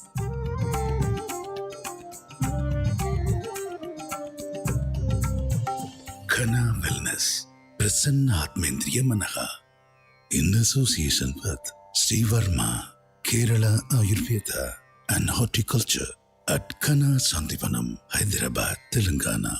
பெரிகே நலம் தருமே தினம் தினமே மனமே மலர்ந்திடுமே குணம் பெறுமே நம்பிக்கைகள் பூத்திருக்கு நல்வாழ்க்கை காத்திருக்கு இனிமேல் என்றும் சுகம் சுகமே நலமே நலம் தருமே தினம் தினமே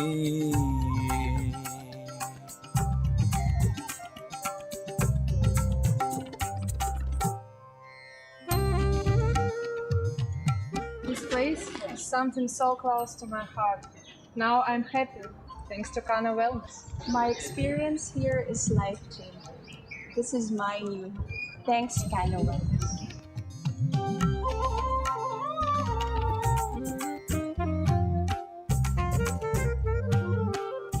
Found a place where I can connect to myself, thanks to Kana Wellness. I was trying to find peace in myself. Now I'm happy, thanks to Kanha Wellness.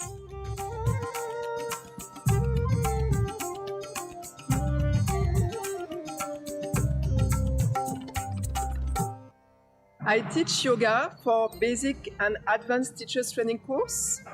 For yoga and my flexibility, I believe in Ayurveda. Thanks for Kana Wellness. निजी स्वास्थ्य और ऊर्जा के लिए हमारे पूर्वजों की then Ayurveda बहुत ही लाभदायक है।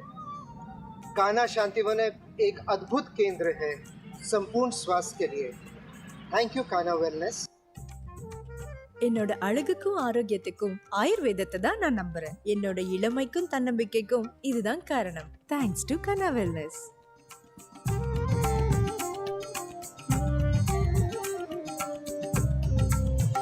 Kana Wellness, Prasanna Atmendriya Manaha, in association with Shreevarma, Kerala Ayurveda and Horticulture at Kana Sandivanam, Hyderabad, Telangana. Arogya Expo and Ayush Conclave 2026 is open to the public for families, elders, and anyone who values good health.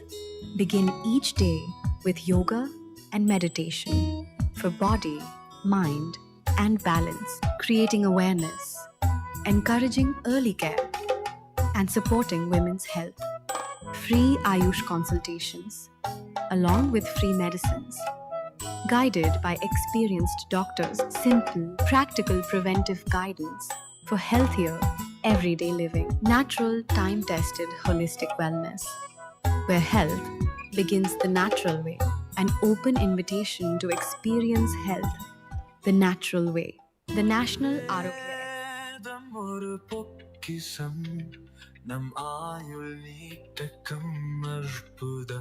Dr. Shreevarma's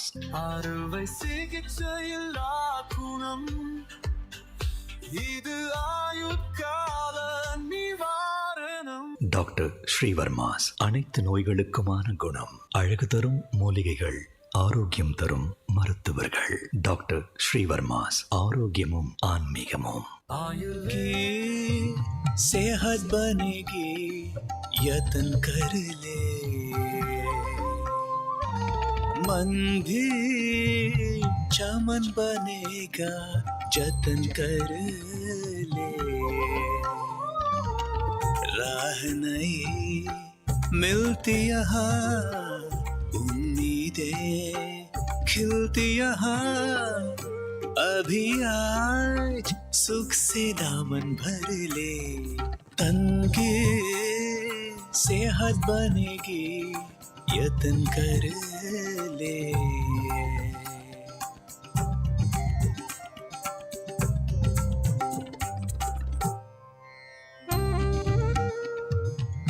This place is something so close to my heart.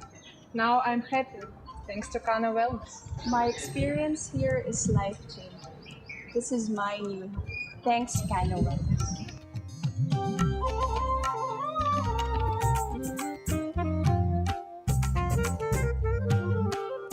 Found a place where I can connect to myself.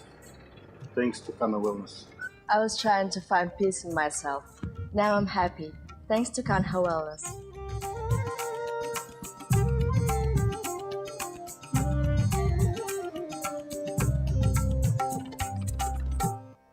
I teach yoga for basic and advanced teachers training course. For yoga and my flexibility, I believe in Ayurveda. Thanks for Kana Wellness. निजी स्वास्थ्य और ऊर्जा के लिए हमारे पूर्वजों की then Ayurveda बहुत ही लाभदायक है. कान्हा शांतिवन एक अद्भुत केंद्र है संपूर्ण स्वास्थ्य के लिए. Thank you Kanha wellness.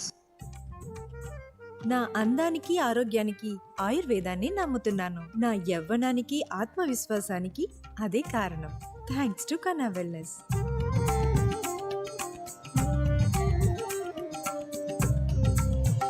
Kana Wellness, Prasanna Atmendriya Manaha, in association with Shreevarma, Kerala Ayurveda and Horticulture at Kana Santivanam, Hyderabad, Telangana. तनिके आरोग्यम अनुदिनमु, मनसे विकसिंचे प्रतिक्षणमु, నమ్మకమే మన సొంతం, జీవితమే ప్రశాంతం, ఇకపై సర్వం సుఖమయము, పెరిగే ఆరోగ్యం అనుదినము.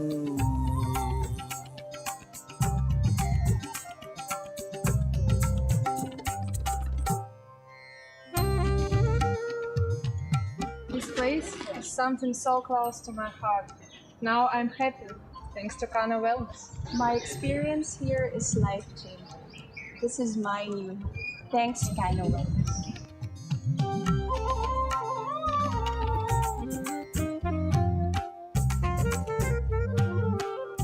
Found a place where I can connect to myself. Thanks to Kana Wellness. I was trying to find peace in myself. Now I'm happy, thanks to Kanha Wellness.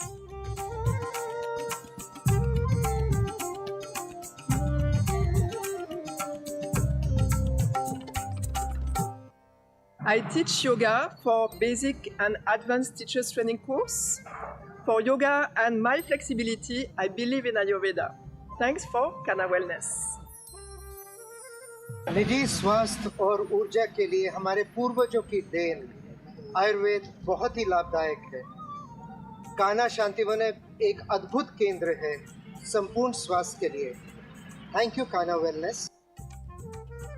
నా అందానికి ఆరోగ్యానికి ఆయుర్వేదాన్ని నమ్ముతున్నాను. నా యవ్వనానికి ఆత్మవిశ్వాసానికి అదే కారణం. థ్యాంక్స్ టు కన్నా వెల్నెస్.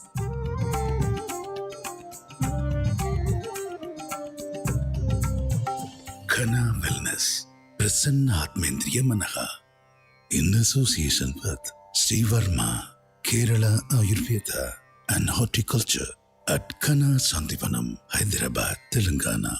పెరిగే நலம் தருமே தினம் தினமே மனமே மலர்ந்திடுமே குணம் பெறுமே நம்பிக்கைகள் பூத்திருக்கு நல்வாழ்க்கை காத்திருக்கு இனிமேல் என்றும் சுகம் சுகமே நலமே நலம் தருமே தினம் தினமே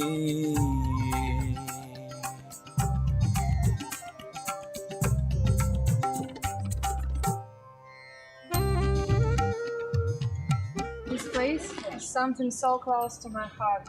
Now I'm happy, thanks to Kana Wellness. My experience here is life changing. This is my new home. Thanks, Kana Wellness.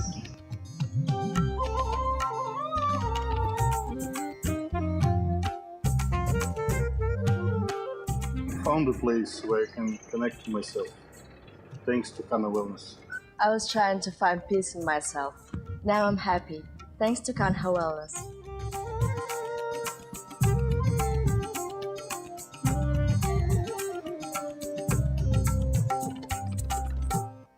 I teach yoga for basic and advanced teachers training course. For yoga and my flexibility, I believe in Ayurveda. Thanks for Kana Wellness. निजी स्वास्थ्य और ऊर्जा के लिए हमारे पूर्वजों की then Ayurveda बहुत ही लाभदायक है। कान्हा शांतिवन एक अद्भुत केंद्र है संपूर्ण स्वास्थ्य के लिए। Thank you Kanha wellness. என்னோட அழகுக்கும் ஆரோக்கியத்துக்கும் ஆயுர்வேதத்தை தான் நான் நம்புறேன். என்னோட இளமைக்கும் தன்னம்பிக்கைக்கும் இதுதான் காரணம். Thanks to Kanaa wellness.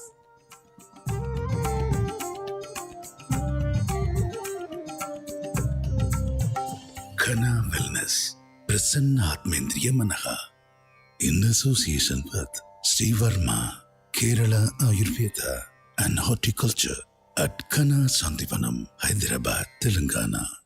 National Arogya Expo and Ayush Conclave 2026 is open to the public for families, elders, and anyone who values good health.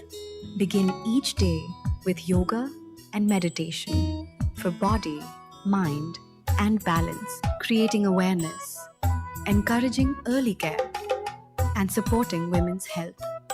Free Ayush consultations, along with free medicines, guided by experienced doctors, simple, practical preventive guidance for healthier, everyday living, natural, time-tested, holistic wellness, where health begins the natural way, an open invitation to experience health the natural way. The National Arogya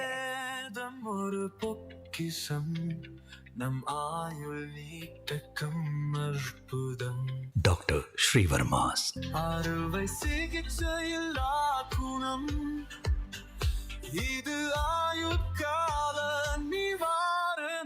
doctor Srivarma's அனைத்து நோய்களுக்குமான குணம், அழகு தரும் மூலிகைகள், ஆரோக்கியம் தரும் மருத்துவர்கள். Doctor Srivarma's ஆரோக்கியமும் ஆன்மீகமும்.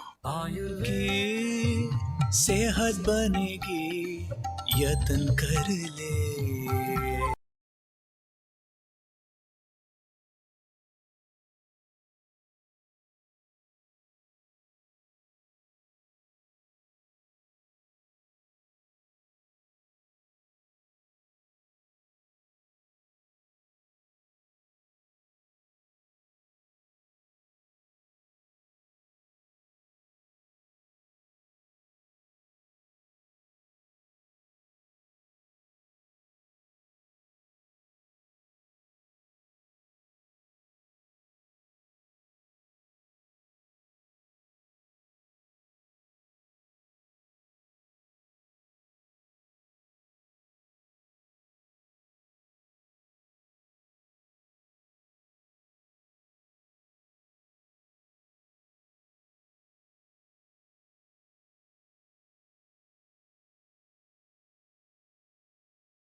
Welcome back. It is our great honor to invite our guest of honors today, Dr. S.D. Prem Kumar Sir, ENT Surgeon, Independent Director for Hindustan Aeronautical Limited, Dr. Prasad Sir, Director of Sri Selvam Clinic, and Dr. Y.R. Maniksha, State Licensation Authority, Government of Tamil Nadu. Please join us on the stage, dignitaries. It is also our honor to call our dignitaries Dr. Shreevarma sir, Dr. Shivakumar sir, and Dr. Durga Prasad ma'am.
Dr. Anavardhan is an accomplished academic leader in Siddha medicine, currently serving as Dean of Faculty of Siddha Medicine and the Trikumali campus, Eastern University, Sri Lanka. With extensive experience in academic administration, curriculum development and governance, he has held key roles including Head of Department of Pathology and Clinical Science, Member of Senate and Council of Eastern University.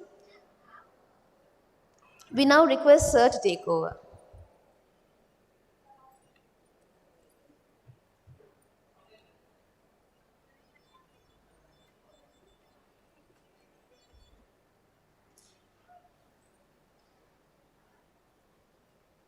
I am Dr. Anavaradhan, Dean, Faculty of Siddha Medicine, Trincomalee Campus, Eastern University, Sri Lanka.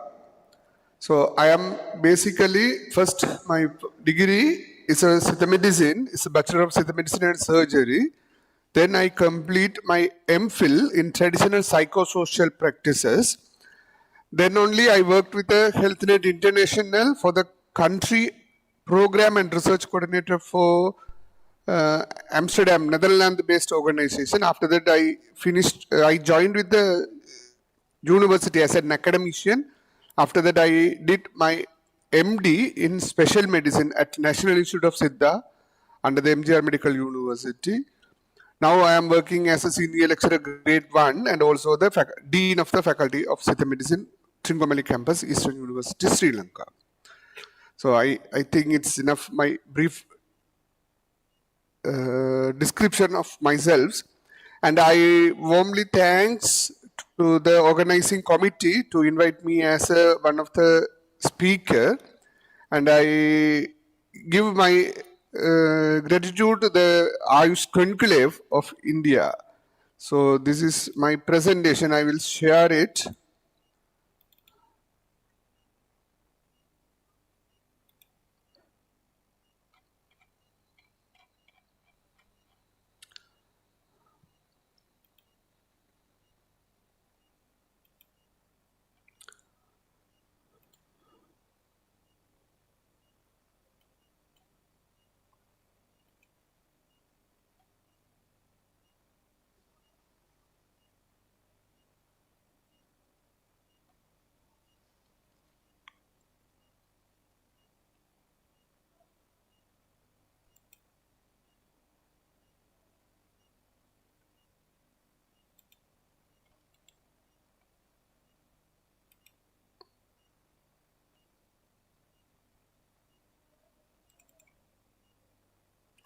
Okay. My topic is advancing Siddha medicines through academic integrations, research innovations, and evidence-based practice. So this is I choose the topic for present my view in this based. So a balanced mind is the cornerstone of healthy body, the truth recognized across both traditional wisdom and modern medical practices. So this is the very important for the indigenous medical system, the all comes under the Ayush systems. So the balanced mind is very important, and through this only we can recognize our health. So and also I wish to share just as a global burden of diseases. So the mental health or mental disorders are the significant contributor of the non-fatal disease burden in India. So according to the global burden disease study estimated in 197.3 million of individual, which represents 14.6% of the country populations were affected by the mental health conditions in 2017. I hope it may be increased within this nearly 10 years period. The figure indicate substantial increases in the disease burden associated with mental disorders, highlighting concern upward trend from 1990s to 2017. So most of the people we are thinking about only the communicable diseases and non-communicable diseases. The mental health may be ignored, but for the government sector or according to the global burden of the disease, it is gradually increased by the years. This is a very big issue for health in future, because if it is mental health is affected, all the body will be affected. Everyone we know, but the most of the people is not concerned about the mental health care. That is I wish to mention before I started, because my background is mental health. Okay, so for the introductions, the traditional medicine is a vital global primary health care with more than 88% of the populations relying on indigenous system. So this information is given by the WHO, World Health Organization, in 2023. So not only the India or Sri Lanka, all over the world, more than 88% of the populations relying on indigenous medical system or indigenous healthcare systems. So Siddha medicine is one of the medicine, the indigenous medicine in India and Sri Lanka, which is originate from the ancient Tamil civilizations, is comprehensive framework that emphasize preventive care and holistic well-being. With a history of spanning over the 4,000 years, it is based on philosophical principles such as 96 Tattvam and Mukkuta theory. Siddha therapy includes herbal formulations, mineral preparations, Varma therapy, nutritions, rejuvenations, and yoga practices or yogic practices. So despite its extensive clinical utilization of over the years, Siddha medicines has faced significant challenges in achieving global academic recognition and integrations into the contemporary evidence-based healthcare framework. Not only Siddha medicine, all the indigenous medical systems, not only India, all over the world, except the China. So we are struggling, or the indigenous medical systems struggling to overcome or to get the recognitions. Not only the academic recognition, all the way the recognition and integrations we are facing still the challenges. So research development, including initiative by the World Health Organizations to codify the practice related to Ayurveda, Siddha and Unani with a global health database, indicate a growing acceptance of traditional systems in the mainstream of health care. This is a good initiation. So WHO taken not only the Ayush system, all other indigenous medical system also, they are concerning. And earlier they are thinking about the complementary medicines or alternative medicines. Now they are intake into the main health mainstream of the health care. So this review critically analyzes the importance of the academic integrations, research innovations, and evidence-based practice in advancing Siddha medicines with the modern health science. This review highlights the ongoing digital informatics initiative aimed to organizing Siddha literature as well as preliminary clinical and pharmacological research studies. The article advocates the implementations of systematic research model that align classical knowledge with contemporary scientific inquiry with the ultimate objective of enhancing the credibility, clinical relevance, and global acceptance of Siddha medicine. So the introductions, globally, the traditional system are gaining formal recognition. Major recent development is the WHO or the World Health Organization is inclusion of Ayurveda, Siddha and Unani, ASU, interventions in the International Classification of Health Interventions, ICHI. The facilities, standardized documentations and global integrations of these practices. Such initiatives highlights the strategic importance of evidence generations and academic integrations. This is a very big task for all the indigenous people, not only the Siddha, Ayurveda, Unani or other Ayush systems. So we have to initiative highlight the strategic importance of evidence generations and academic integrations. The academic integration of Siddha medicine is critical to its scientific evaluations. This integration is not merely circular expansions. It encompasses cross-disciplinary research, digital documentations of classical texts. This is also very important. Almost the wars and the tsunami and other natural disasters almost destroyed the many of the Ola leaves or the palm script manuscripts. So this is we maybe lost lots of things due to the wars and the national disasters and the tsunami like other disasters. Not only the India and Sri Lanka, the other countries also may be lost. But anyhow, we have some documents or the clinical text. It should be digitalized and make as a proper documentations. So that is I mainly emphasizes.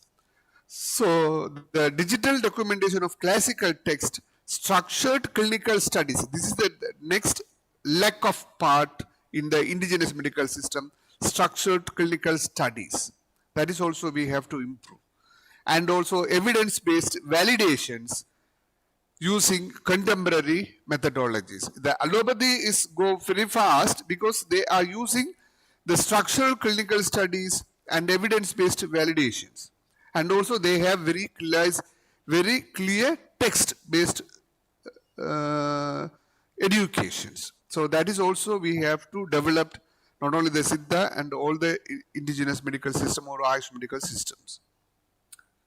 So the historical and philosophical foundations. So the origin of Siddha medicine is traditionally attributed to the Siddhas, who were enlightened sages functioning as physicians, alchemists, philosophers, and yogis. The classical literature of Siddha medicines primarily composed in Tamil. This is one of the ancient language of India and even in Sri Lanka. Encompasses a range of texts, including medical treatises, toxicology manuals, surgical texts, pharmacopoeia, and diagnostic compendiums. The notable works such as Agasthyar Vaidya Kaviyam, Therer Yamahavanba, and Yuhi Vaidya Sindhamani elaborates on comprehensive approach of disease classifications, prognosis, and treatment. Not only these texts, there are lots of texts available in Tamil or the Siddha medicines, like mainly the 18 Siddhas contributed to make it as a text or the evidence-based. So the academic integration and digital innovations, this is a very important part of my speech, the digitalizations of informatics in research. That is a very, very important nowadays, not only the Siddha Ayush systems. So even though I found the very, very few numbers, only 1 or 2 numbers of the journals of are indexed by the Web of Science or the Scopus for the indigenous medical system, especially the Ayurveda, Siddha, Unani, very minimal number of the journals are indexed. So that should also, we have to focus to get this indexing in this highly valued index systems. So one of the main challenges in Siddha research is traditional formatting of classical texts, which are mainly written in poetic Tamil and preserved in palm leaf manuscripts. So to address these issues, modern research platform and database are being developed to extract and organize structured informations from those historical documents. So this is a very important part of us. Some are still in the palm leaf manuscripts, and also mainly all the palm leaves manuscripts or text, mainly they focused in the poetry way, and also they hide easily, normal people can't understand what is mentioned in that. So it is very important that they have is a very high scholars or the knowledge in the Tamil, then only they will understand. There is a two important part, the Tamil and also Siddha medical knowledge, who have, or the both parties should be work on it. Then only we have to bring upgrade what is mentioned in the textbooks or the poems or the stanzas written by the Siddhas. That is a very important task for us. To address these issues, modern research platform and database is being developed to extract and organize structured information from these historical documents.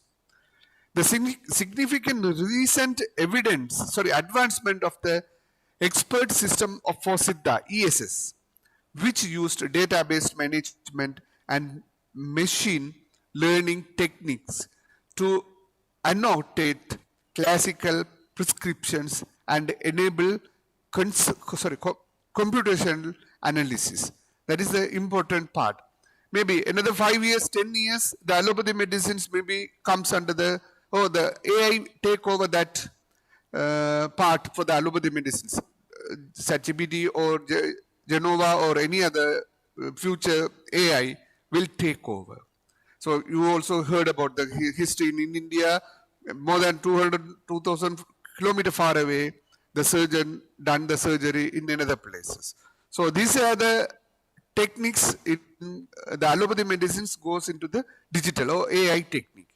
But in Siddha medicines, we are holistic approach, or Siddha, not only Siddha, Ayurveda and Unani and other Ayush systems, the AI immediately can't take over it. So our importance or our need may be very essential for the community or the public after the next 10 years or within the next 10 years period. So we have to use it and we have to provoke it and we update our systems. That is a very important part.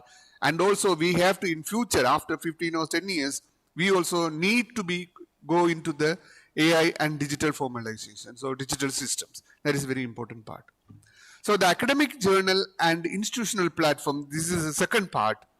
So peer-reviewed open access journal, I earlier also mentioned, indicated to Siddha research play a crucial role in integrating this field of academia. So both international and national journals, including those focused on integrative medicines and indexed in PubMed and Scopus, such as in the journal Evidence-Based Integrative Medicines, provide appropriate platform for interdisciplinary research involving Siddha principles. These journals offers a space for Siddha scholars, clinicians, students, and researchers to publish original studies, thereby enhancing the visibility for fostering academic discourse. So the fourth one is, I mentioned here, is the evidence-based practice in Siddha medicine. That is also, we have to focus in future, the evidence-based practice. So under this, I am mentioning here the herbal medicines and disease management. That is one of the very important parts. The second, clinical integrations and research on Siddha medicines. Then clinical trials and therapeutic evidences, this is another part, we have to focus on it. And integration into preventive and lifestyle medicines. And the fifth one, the neuromodulatory and neuroprotective approach is also important. Nowadays, many, the allopathy or the psychiatrists also, I am working with the many psychiatrists also here, I'm still working in the mental health field. So they are focusing now, they understand our mandram or the mandra uchadanams. So some the Gayatri mandram or any other mandram or any Thevaram or any like that poems or our spiritual mantras, and also the pranayamam health to reduce the anxiety and psychosocial problems. That is the very important. They are also focusing in the spiritual way. But already we have, all the traditional medical systems approach the cultural and also spiritual way also. So the herbal medicine and diagnostic management, the recent evidences highlights the pharmacological potential of Siddha herbal formulations in various disease models. The reviews these herbal combinations, including Tridosham and other things we have to focus, all the 96 tattvas of the Siddha medicine, clarify the neuroprotective effect of the spices involved, such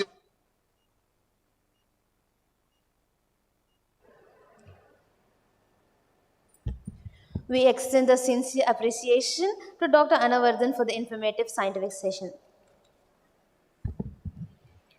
I request Dr. Shreevarma sir and Dr. Shivakumar sir to come up to the dais to felicitate our guest of honor and present a token of gratitude as a mark of our esteem for their valuable time and presence. So we would like to call upon Dr. Y.R. Manaksha sir to accept our token of love.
thanks to all the doctors on and off the dais who made this possible. So thank you all for being here. We will now break for our lunch and the sessions will be resumed by 2 p.m. Thank you.